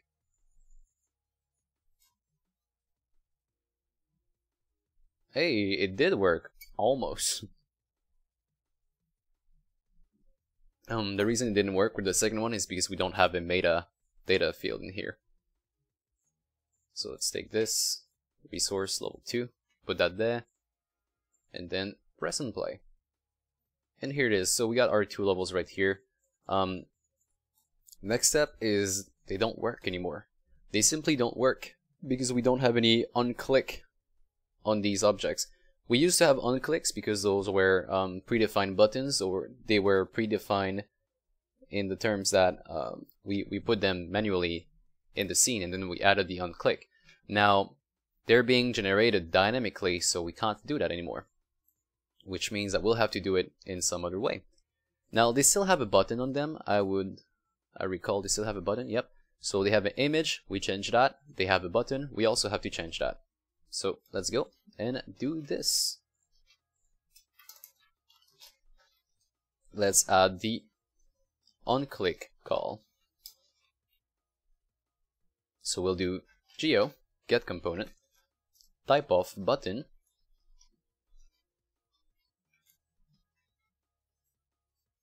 onClick add listener. We're adding a listener, a function, just like we do in JavaScript.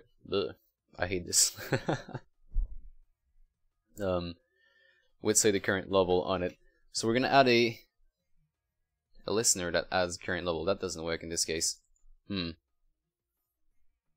We'll do private void on level click int index. Here it is.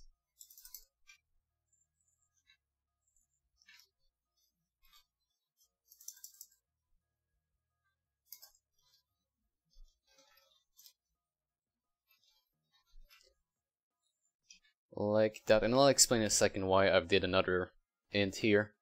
But let's do debug.log first and debug the index. Then we can go and hook that somewhere else. The reason I did not put, I could have put our game manager here, like game manager instance, and then there's like a level function there, level to load. But I wanted to put that somewhere else. I don't want to create any cross-reference. I'll actually create my cross-reference somewhere here outside, a little bit more, somewhere that's a little bit more obvious for us to modify if we take this script and take it to another project. Okay, so let me catch up real quick. So what the pixel perfect check to do in the canvas, and what if I disable it for a mobile game? I'm not sure I understand fully what you're saying, so what's the pixel perfect check to do in the canvas? I'm sorry, I can't answer that, I don't know. Hey, what's the topic for today? We are currently creating a level selector, and we're doing it dynamically. Sir, I want to ask that I made a tempo run game which I learned from your tutorial, Endless Runner, but can you tell me how to change the lanes in the game like that of tempo run? Look out for Subway Skater, the tutorial on the page. If you looked at the previous one, we have two Endless Runner, right? We have one that is like kind of free. I think that's the one you did. But we also have the other tutorial, which is should not be that long ago, right? Let's see. It's actually quite a long time ago, I just realized. But we have another one called Subway Skater, which is going to be a little bit more of what you want in this case. Here it is.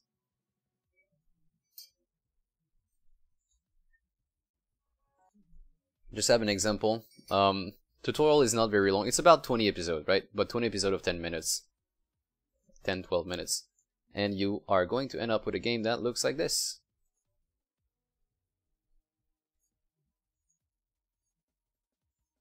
If I can find a preview. I actually can't. But what I'm going to tell you is that it's on 3 different lanes, left, right, and center. It's basically based off the game called Subway Surfer. And in Subway Surfer, you're going to see that everything is on lanes, right? Just like in Temple Runs. So it's based off that. Yeah, topic for today, I mentioned this is on lanes, and this is what you want. So go to canvas and see there is a pixel perfect thing here. Yes, so pixel perfect in this case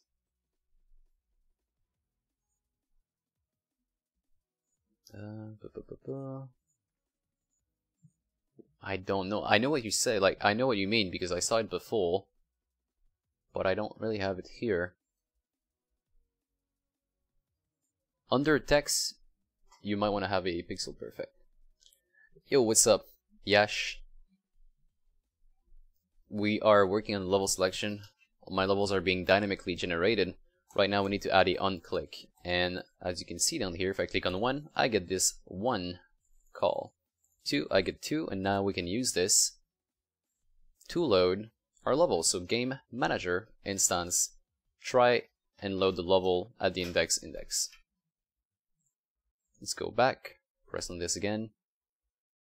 We might have a crash because we don't have all the maps loaded.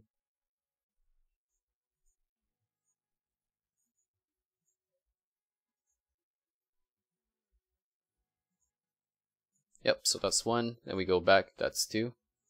1, 2. It's a little bit better. On rit pas de ces noms-là, man. What a wonderful explosion, though. Have you seen this explosion before? Amazing.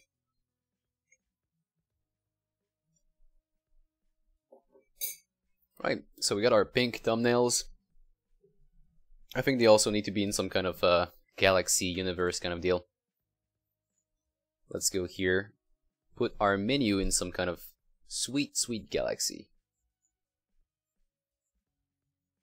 Different skybox is what I meant.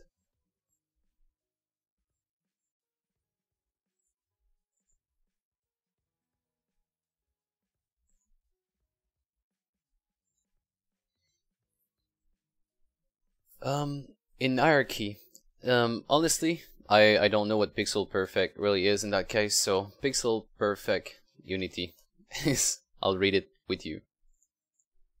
Oh, that's the one you're talking about, so that's the one for canvas. Force elements in the canvas to be in line with pixel. Oh, it's actually quite cool.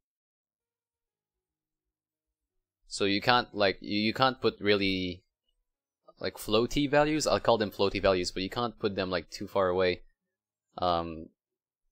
It's kind of a snap, I would assume, from what I read here. So you go down in hierarchy. Okay, I'll go down in hierarchy. I'm in the hierarchy, pixel perfect. Let's give it a try, right? So I'll put, say, or the game UI. Game UI is a little bit better for that. Boom, boom, here it is. Under the game UI, and I'll make this pixel perfect. And technically, I should not be able to move this without it snapping.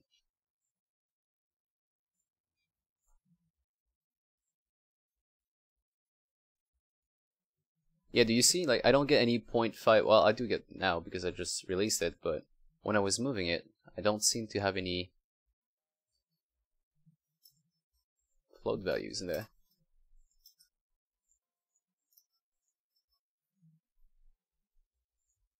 So assuming I have another of these,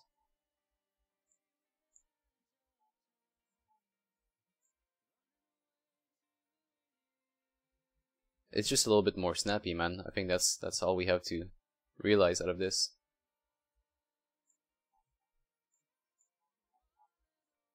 Our biggest example would be there.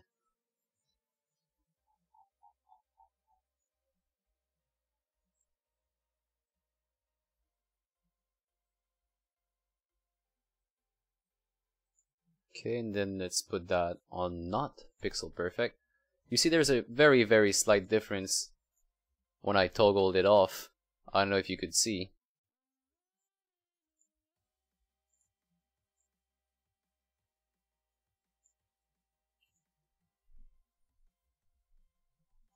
Oh well. Okay. Can you make a tutorial series on mobile game development? We've done that about 4 different times, man. We've done that about 4 times, so the answer is I might again, but I'm not, like, I'm gonna go with something I like doing. And this game is like perfect for mobile, so how much math do you need for game dev? None.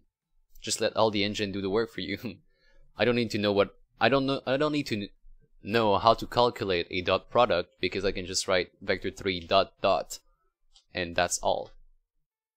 Or a cross product, same thing. So you just need to understand the maths. The only maths you need for game dev is knowing roughly what an equation does. And I don't need to know how to calculate it. If I want to do a, like I said, a cross product, there you go. I send in a 2 vectors and then I get my product out of that. I don't need to know how to calculate it in the back end. I don't need to know how to do any planes. I don't need to know how to do any matrix because it's all being handled unless you're creating your own engine.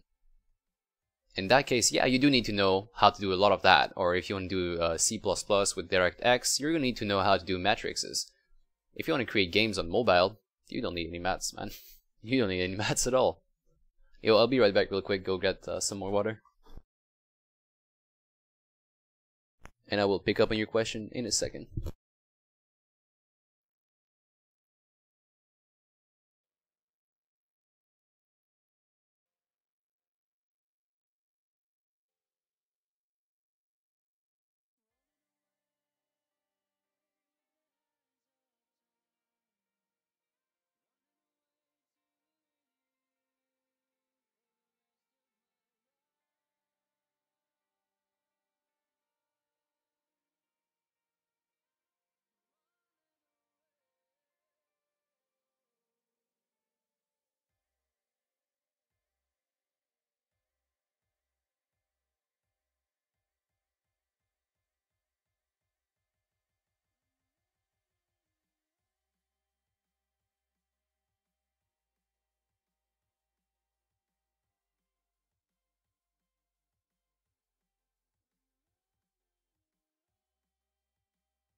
can you make a animation with scripting? Of course you can. I do that all the time. It's gonna be a simple animation, like it's gonna be something that follows some kind of mathematics. So a simple linear movement is easy. Quadratic movement is also easy. If you want to do something that jumps left and right, though, I would just say, just make an animation using the animation window in Unity.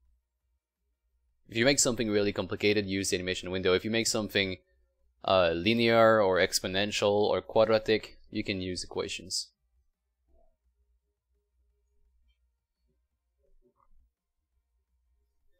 So we got a message from Corner Lord. He says, "Good evening.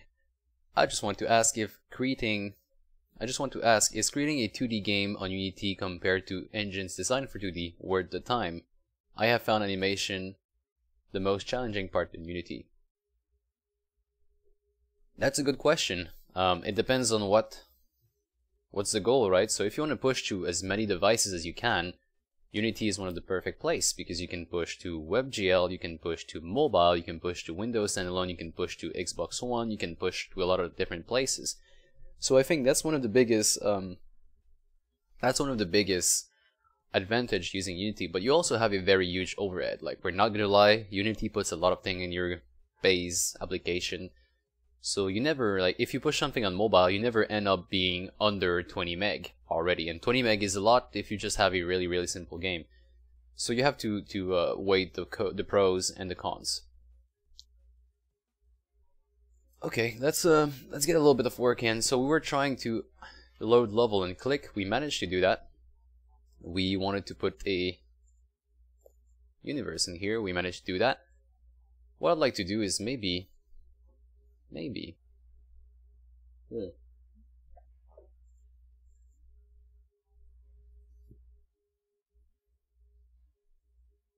I want to, let's see.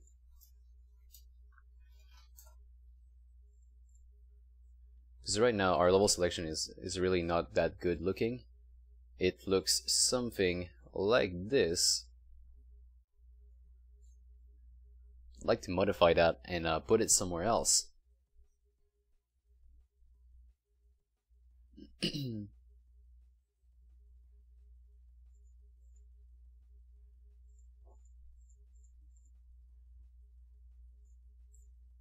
So definitely we don't want to expand that. That's a bad idea. Let's remove our things.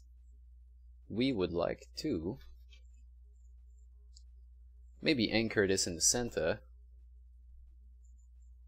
Actually, you know what? We need to scroll this first. We gotta create our scroller mechanic.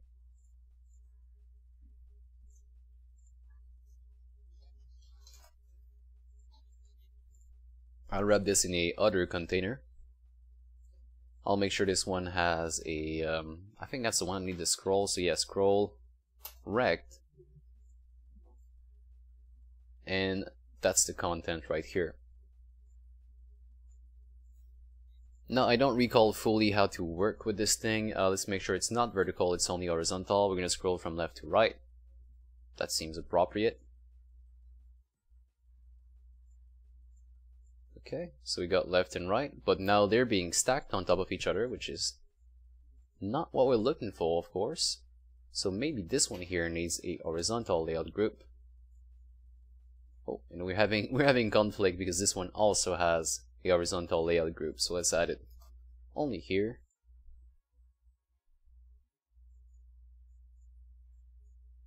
So a little bit better, though we don't have the proper size.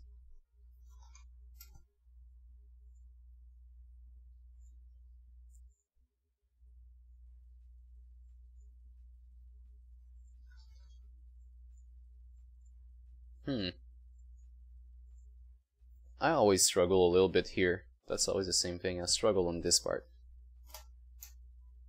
Because I keep forgetting exactly how to make this thing work. So we can have all the scrollables in the same screen.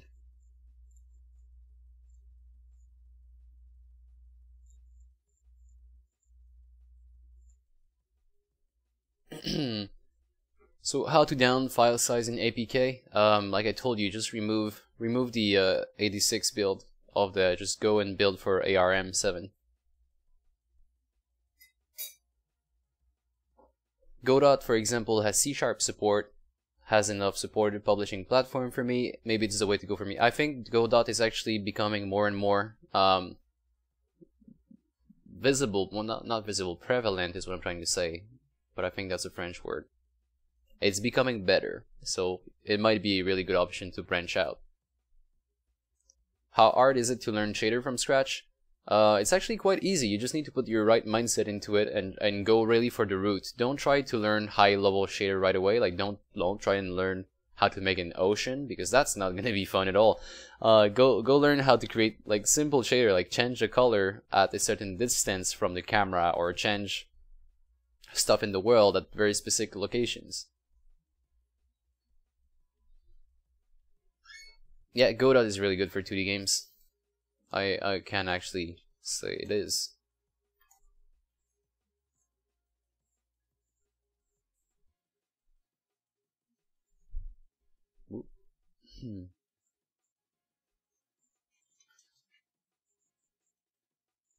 So I think I'll be actually duplicating my folder here,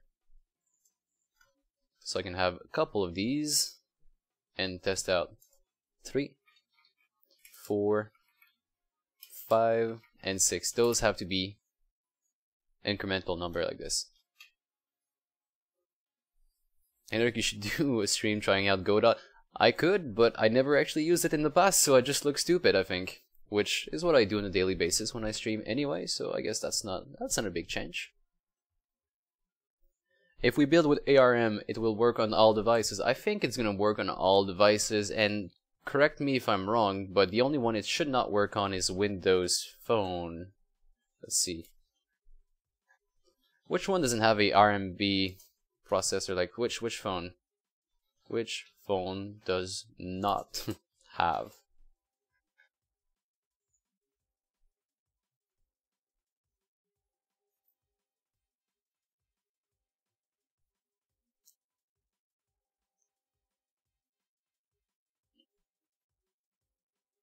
I don't know. Like, to be honest, I don't know which phone don't have ARM v7. Because that covers pretty much the whole list of phone here. Let's check Windows. I don't see the Windows Phone on there. Yeah, I think that's really the only thing. Windows Phone CPU. Yeah, that looks different. That doesn't look like a RMB.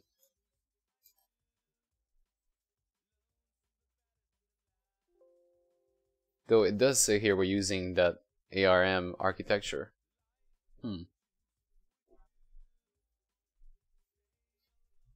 Well, anyway, nobody uses Windows Phone.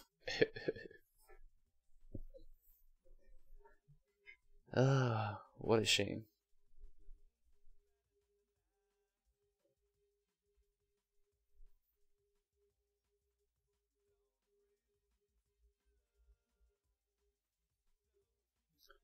Good. So I'm glad my real work is moving forward while I'm doing this thing here. Any ideas how to get a video to play on WebGL?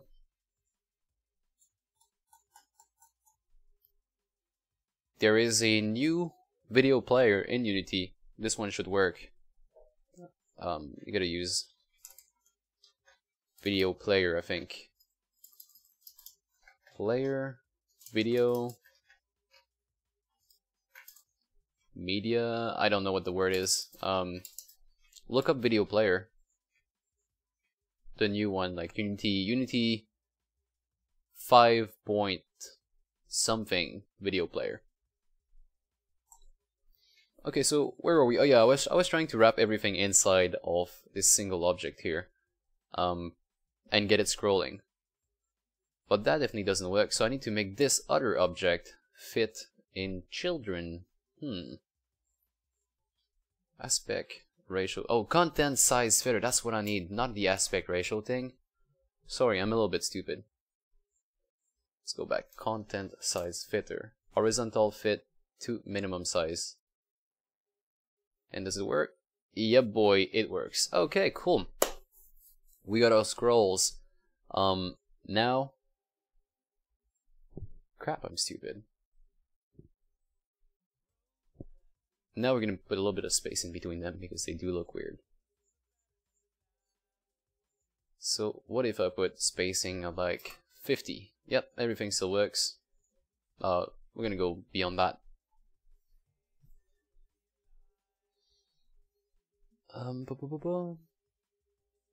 Can I become a moderator? I don't think we need more moderators, man.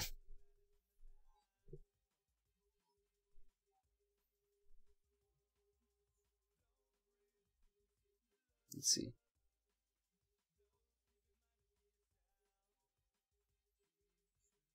Move this thing here. It's actually... I'm kind of trying to monitor everything in my second screen.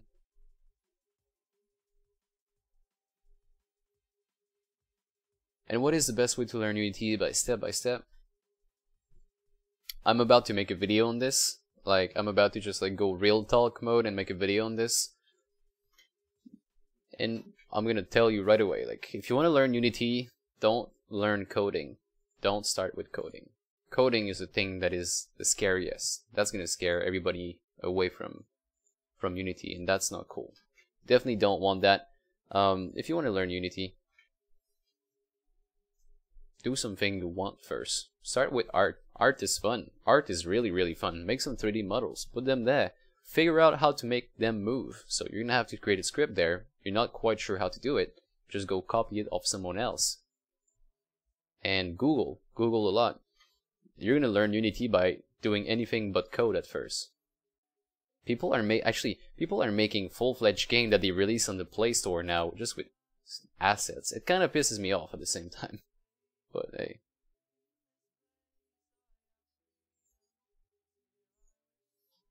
Hey, what up, boys?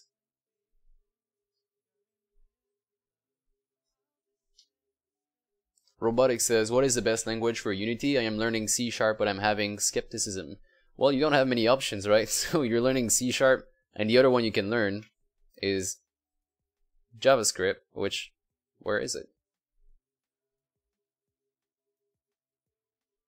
I don't actually see it. Did they remove JavaScript from Unity Engine? What?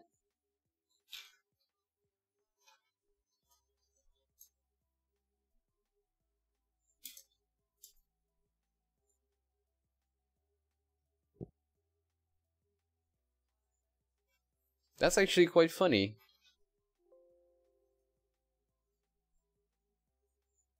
The Unity 2017.2 beta no longer has JavaScript option to create in the asset menu. Okay, so it still exists. The support is still there, and you'll be able to create Unity script files, but they're removing it. So it kind of lets you know that C# is really the best way to go, because they're getting rid of JavaScript, and they're getting rid of BooScript, and they're getting rid of all of that. So that's quite funny.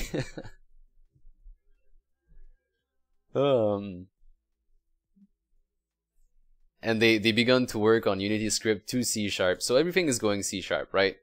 So you wanna have C#. That's good. Finally, we're gonna stop.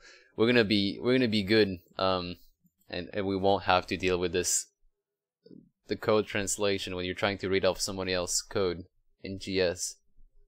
Oh, that's some good news. Actually makes me laugh quite a bit. It's be gone JavaScript. I hate JavaScript with a passion. Like, I'm stuck doing it all the time, so I get to hate it. Not in Unity, I'm stuck doing it somewhere else, like in web application. Okay. I'm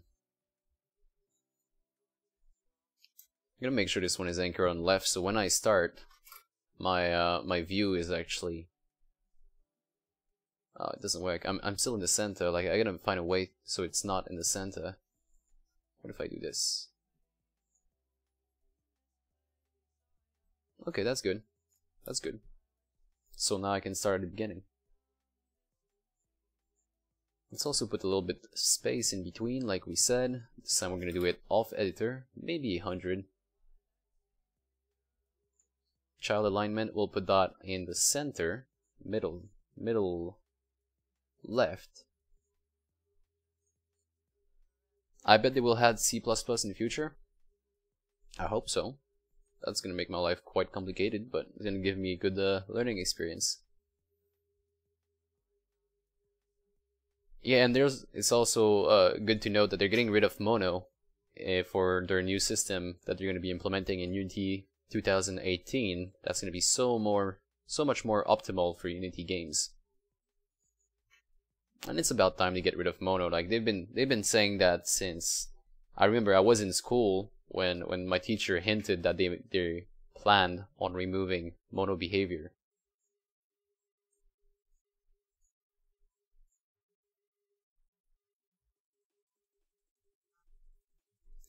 You know what would be nice here? If I have some kind of snapping.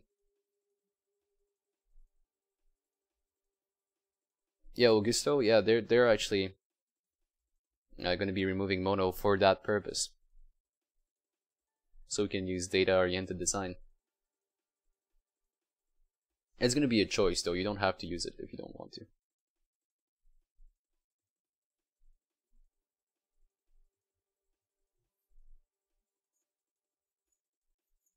So what I'd like to do really is to have some kind of snapping mechanic in here. I'm thinking about how to do it because this scroll rect I don't think it's going to let me do it that easily. Let's put a bigger spacing.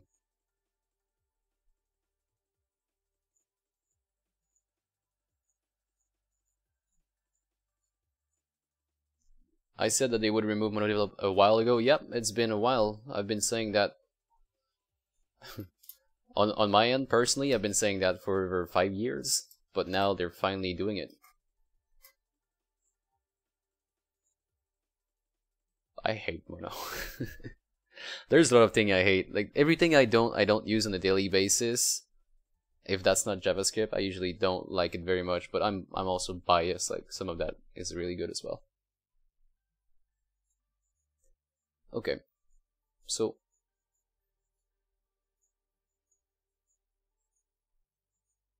we have this one big object. It's a container. It has a width of 3554, and we divide it by 6 in this case. So 3554 divided by 6, 592. 592. So that's 1. What if we do times 2? That doesn't work. Why not? Oh, it's minus, okay. Minus 592.33. So I kind of have my snapping here. If you guys notice.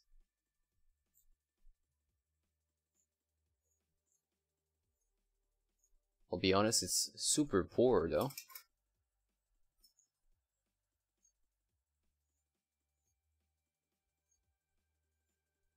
And for some reason I can't have a proper number here at the beginning.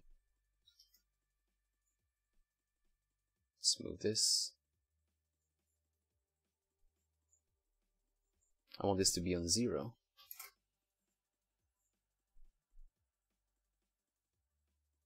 And then we have this width, 2804. We can do minus 9.702047. Divide that by 6 in this case, and that gives us 466. So minus 466 times 0. We start here, times 1, we go there, 2, 3, 4, 5, and then 6. That's not the proper snapping I want.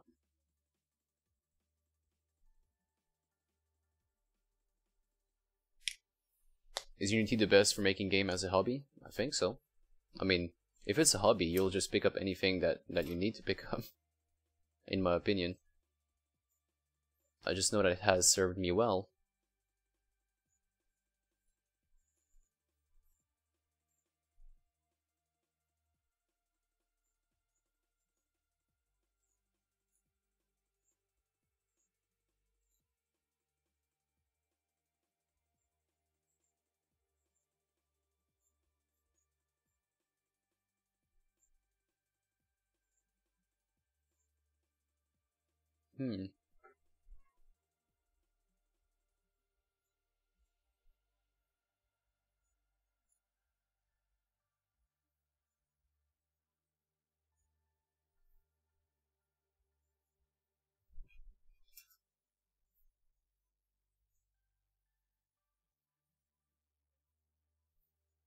What are my thoughts on Unreal Engine?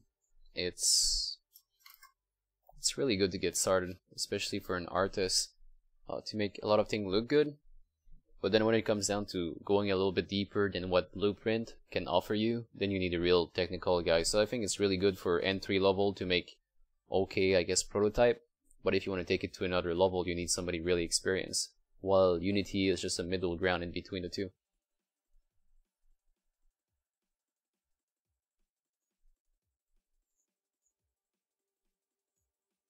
And here I am struggling with a simple algorithm.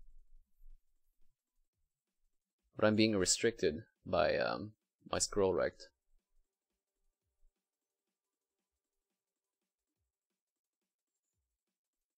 And I'm actually thinking, should I use a scroll rect? If I just disable this thing for a second.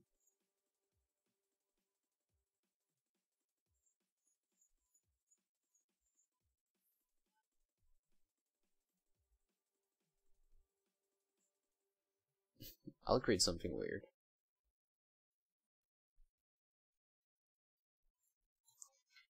Yep, I'll go ahead and I'll create something weird.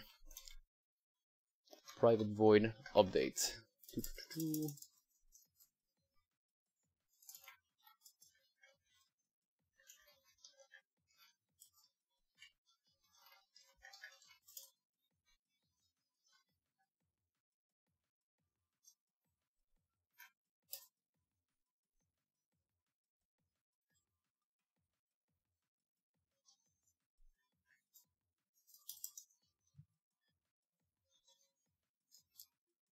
Private cons float, small size. Say I can allocate about 200 pixels for a small thumbnail. Private cons, medium size. Let's do 300. Private cons float, big size. Gonna do 500. So I'm taking a whole different approach here. It might look stupid. It's gonna look stupid actually. But we'll give it a try.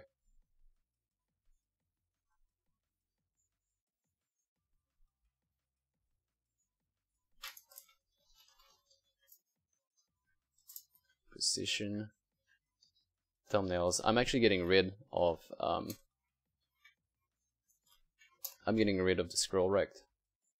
I'm gonna be using something else, my own little scrolling mechanic. So that's gone. We're also going to get rid of the horizontal layout group and the content size fitter.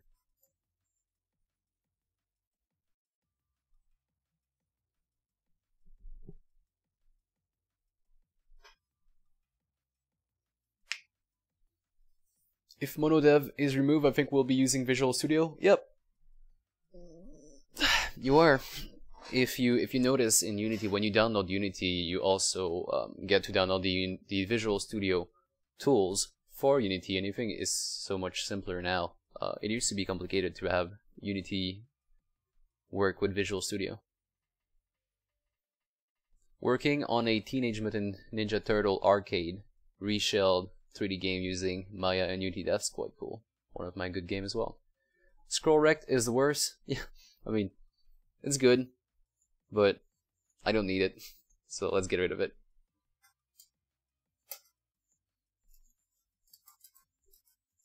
So I'll be creating my thing and I'll just be repositioning them every time. For that I will need a list, private transform. Should I do, yeah, I think I'm gonna do an array. So transform array of thumbnails or levels or level visuals. And I will not instantiate it just yet. I will instantiate it once I have... Oh, okay, I get it. I can't do that because I'm actually dynamically looking for new level. So that's going to be a list. Rip Rest in peace. Let's do level visuals, and every time we have a new level, we'll do level visual.add geo.transform. I have to go through the transform right now because I need a reference to the game object. Let's see. That makes sense. I believe that makes sense. And then we will position every single one of these. So based off my current selection, which at the beginning is going to be 0, we'll be looking to see if we make a big, a medium, or a small size thumbnail.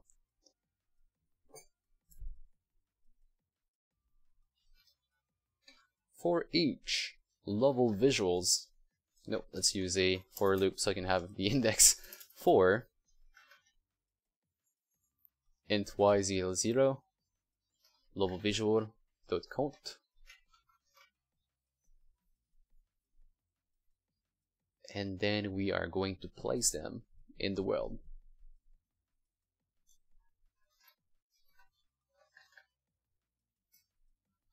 So level visual dot position, actually at the index I dot position, and that's going to be equal to a new vector 3. We're going to move an x, or we have anchored position, so we're going to move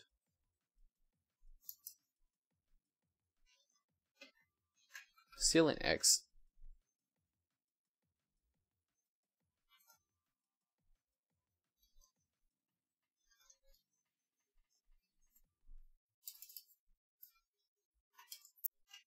Let's do I times small size for now, and then we'll come back and fix this, just so I can see everything is working as I want it to work. Maybe it's not going to work since we have transform and not, how do I call it, anchored. So this one is like 6 for some reason, this one is at 200. We're having some weird behavior, but at the same time they're positioned properly. If they were not, that wouldn't work. And the reason I'm saying they're positioned properly is simply because we don't have any horizontal layout group in this equation. Everything is just like placed by code. So what if we go back here? I'm gonna have an input. So if input get key down, I'm looking for key code, say A, then current selection minus minus. We're gonna wrap that and check. If current selection is smaller than 0, then let's bump it back up to the level visuals.length. Actually, that'd be great if we actually keep how many levels we have somewhere in there. Private int level count. So we create all the level, we do level plus plus, so level count is going to equal to current level minus 1, I would believe. Or is that still too much? That should be a minus 2 since we're starting at 1 there, and then we do a plus equal there. There we go, like that.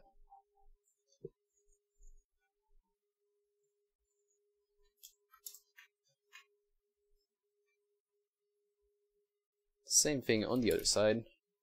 If we press on D, then we do a plus plus, and if we are above or equal to level count, then we go back on 0.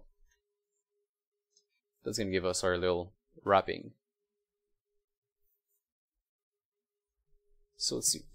Hi Nerk, can I use always private variables with serialized field instead of public? You can, yeah.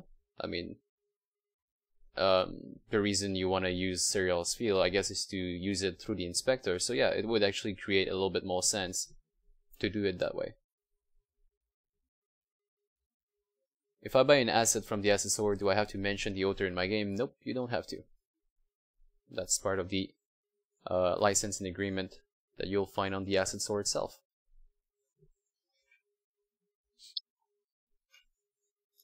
Float distance.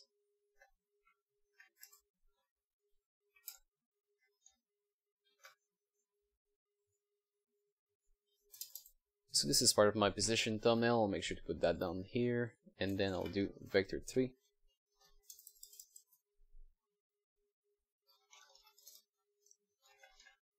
Assuming we start at 0, 0, 0. Every time we're going to go a little bit higher in X. You know what? Let's actually keep that in X.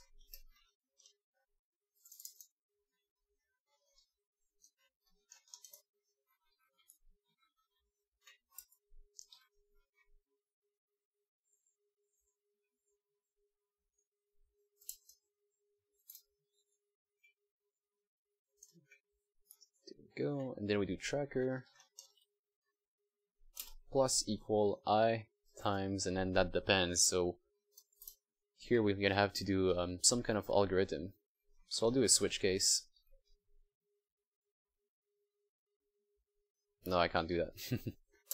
I need to know whether I'm on the left side of the current selection or on the right side of the current selection to give it a medium, and then small if we're not around that. So let's just start and give it a big one if it's the current selection. So if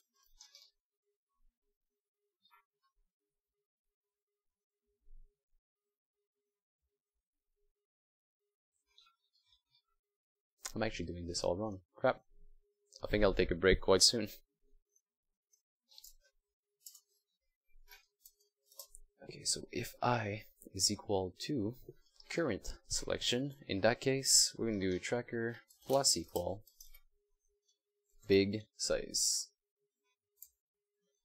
Else, if I is equal to current selection minus 1, or I is equal to current selection plus 1, tracker plus equal medium size, else small.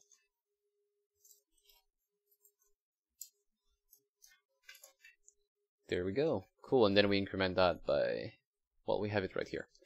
So I'm going to give this a try. So technically we should have a little bit more space in between 1 and 2, and then all of these ones are going to be collapsed. So feels like it's almost working. I want to be giving a little bit more places there. So we're about 500. Medium size is going to be 700, and big size 8,000.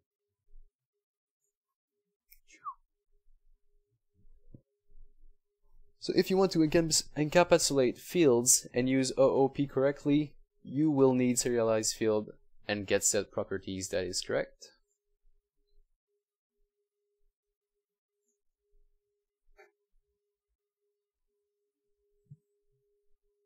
It's a good practice to make all fields private because you don't need to access all fields outside of the classes.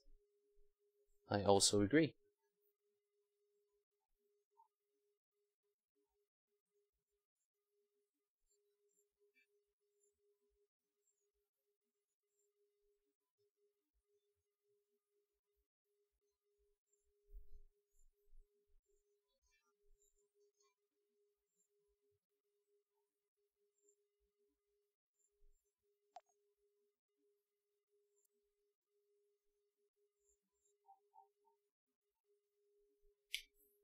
My simple algorithm right here is kinda putting me off at the moment. I don't know why I'm struggling so much. Probably because I've been doing that for 3 hours. Yes, I'm gonna try and wrap this up with this algorithm, and then I'll move on to something else for the day.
Hmm.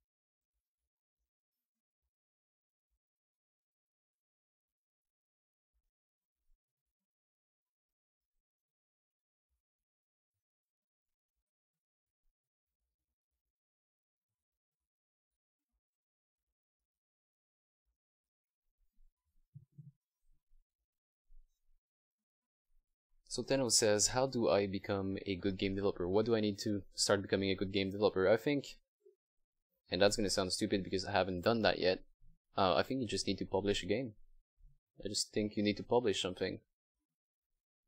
Because you're never gonna be a good game dev if you can't show a game in the end. So I think you should really just publish something. And it's gonna suck. It's gonna suck at first, but do it twice. Your second one is not gonna suck as much.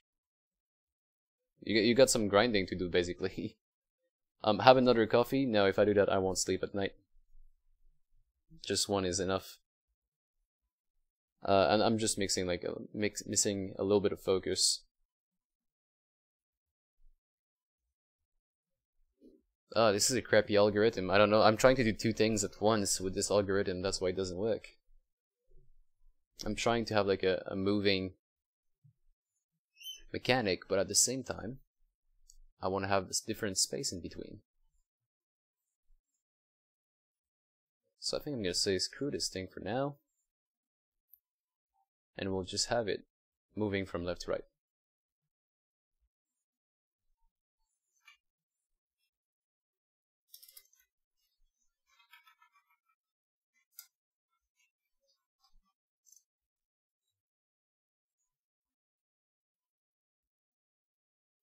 Nice shirt. Thank you. It's my favorite shirt. What's good, my boy? How are you doing, Lionor? It's been a very long time, actually. Hey, it's working. Kind of. So we have different space in between based on which one is the closest. Okay. So that's good. That's good. Big size is gonna be, say, 500. Small size, let's make that very, very small. We'll be able to see a clear difference now, I believe. Okay, not that clear. You just gave me some motivation, Leonard. Thank you.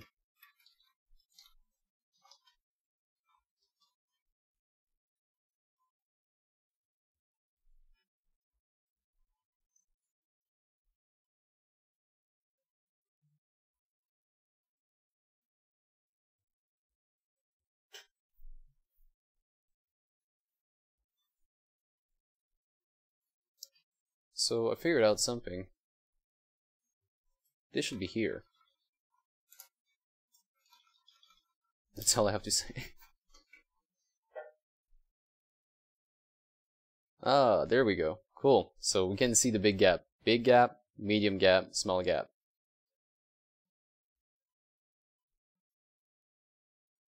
And the gap should be there twice, because it has to be on both sides. Alright, it's starting to come back. My bad, I'm actually a little bit stupid at the moment. How about this thing?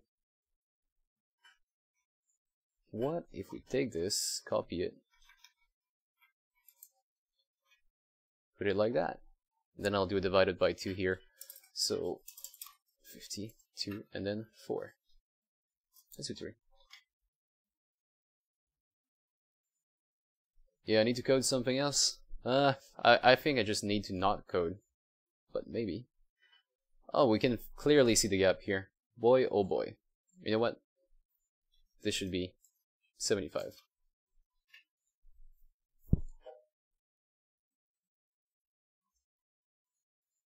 Leonard is an OG. That's why he gets to have verified. He works at YouTube.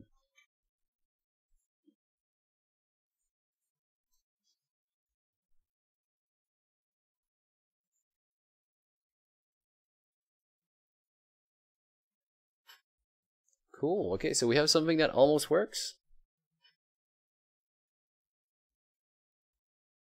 Ah, we can clearly see it now. That's a lot better. Right. Good.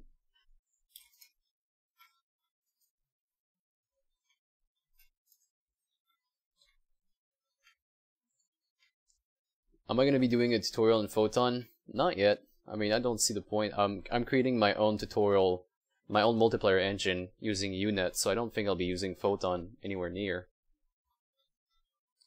in the near future.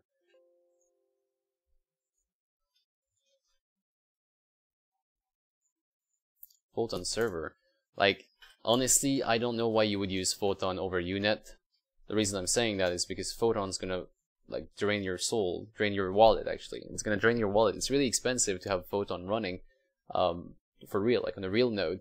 So while Unet, I don't think you need anything. Like you just need a server. So I think it's gonna be a lot better to just use Unet.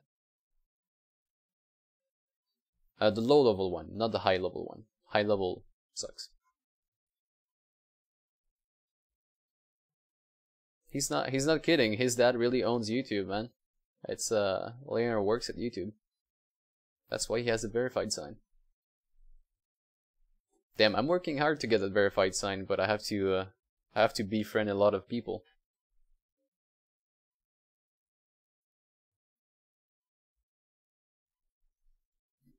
So let's see.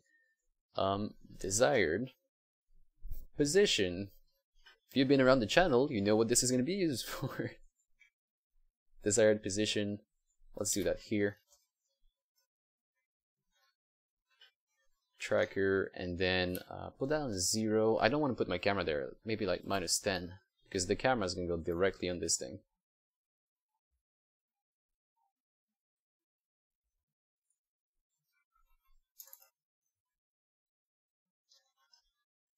I'll be lazy. I'll do a camera.main .transform position vector 3, and I will lerp in between its current position. Again, I'll be lazy. And desired position with a time float. Let's try this. Hopefully it's not awful. It's actually quite bad. Okay, so I'm moving the real camera. The thing is, I need to move the UI and not the main camera. Like, the main camera is moving. You can see it right here. I have it selected.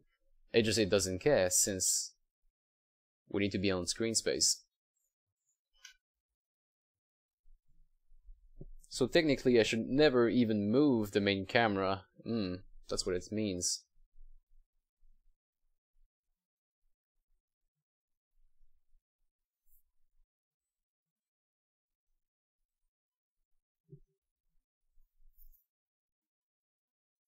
Hey, what game we're making? We're making the Skyroads thing. Really old game. We got a little bit of the menu done. Well, actually we implemented a little bit of the in-game stuff here with our fuel, not our fuel, our throttle use. Also put a skybox. So no big advance. We've been doing a lot of trying to figure out this menu thing, and I've been speaking to people. So again, not a really productive stream, but I like to go online once in a while to at least answer question. Hi man, how can I learn C# really quickly? Any suggestion? Yeah, don't learn C#. Just learn how to use Unity, and you'll pick it up on the side. I think I'll actually go offline, guys, and I'll take a little break for my eyes and for my soul. So, I'll be around most of the day on Discord. If you guys want to tune in, you know where to find me. It is right here on the N3KEN Discord. Mostly going to be chilling in VIP members and also in general and chill. So I'll be ending this here, guys. Thank you for tuning in. I'll be doing a little bit more of these. Like I'm starting to like doing a live stream a little bit more, so I'll be catching you another time. Until then, the next video that's going to be coming out on the channel should be a Overwatch video on the state machine. So I'm almost done implementing the Widowmaker.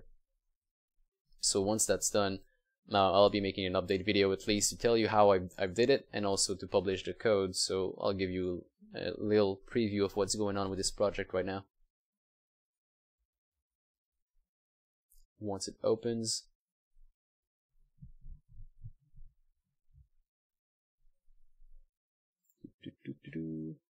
there it is. So I have a couple of bugs left, and those bugs are regarding projectiles.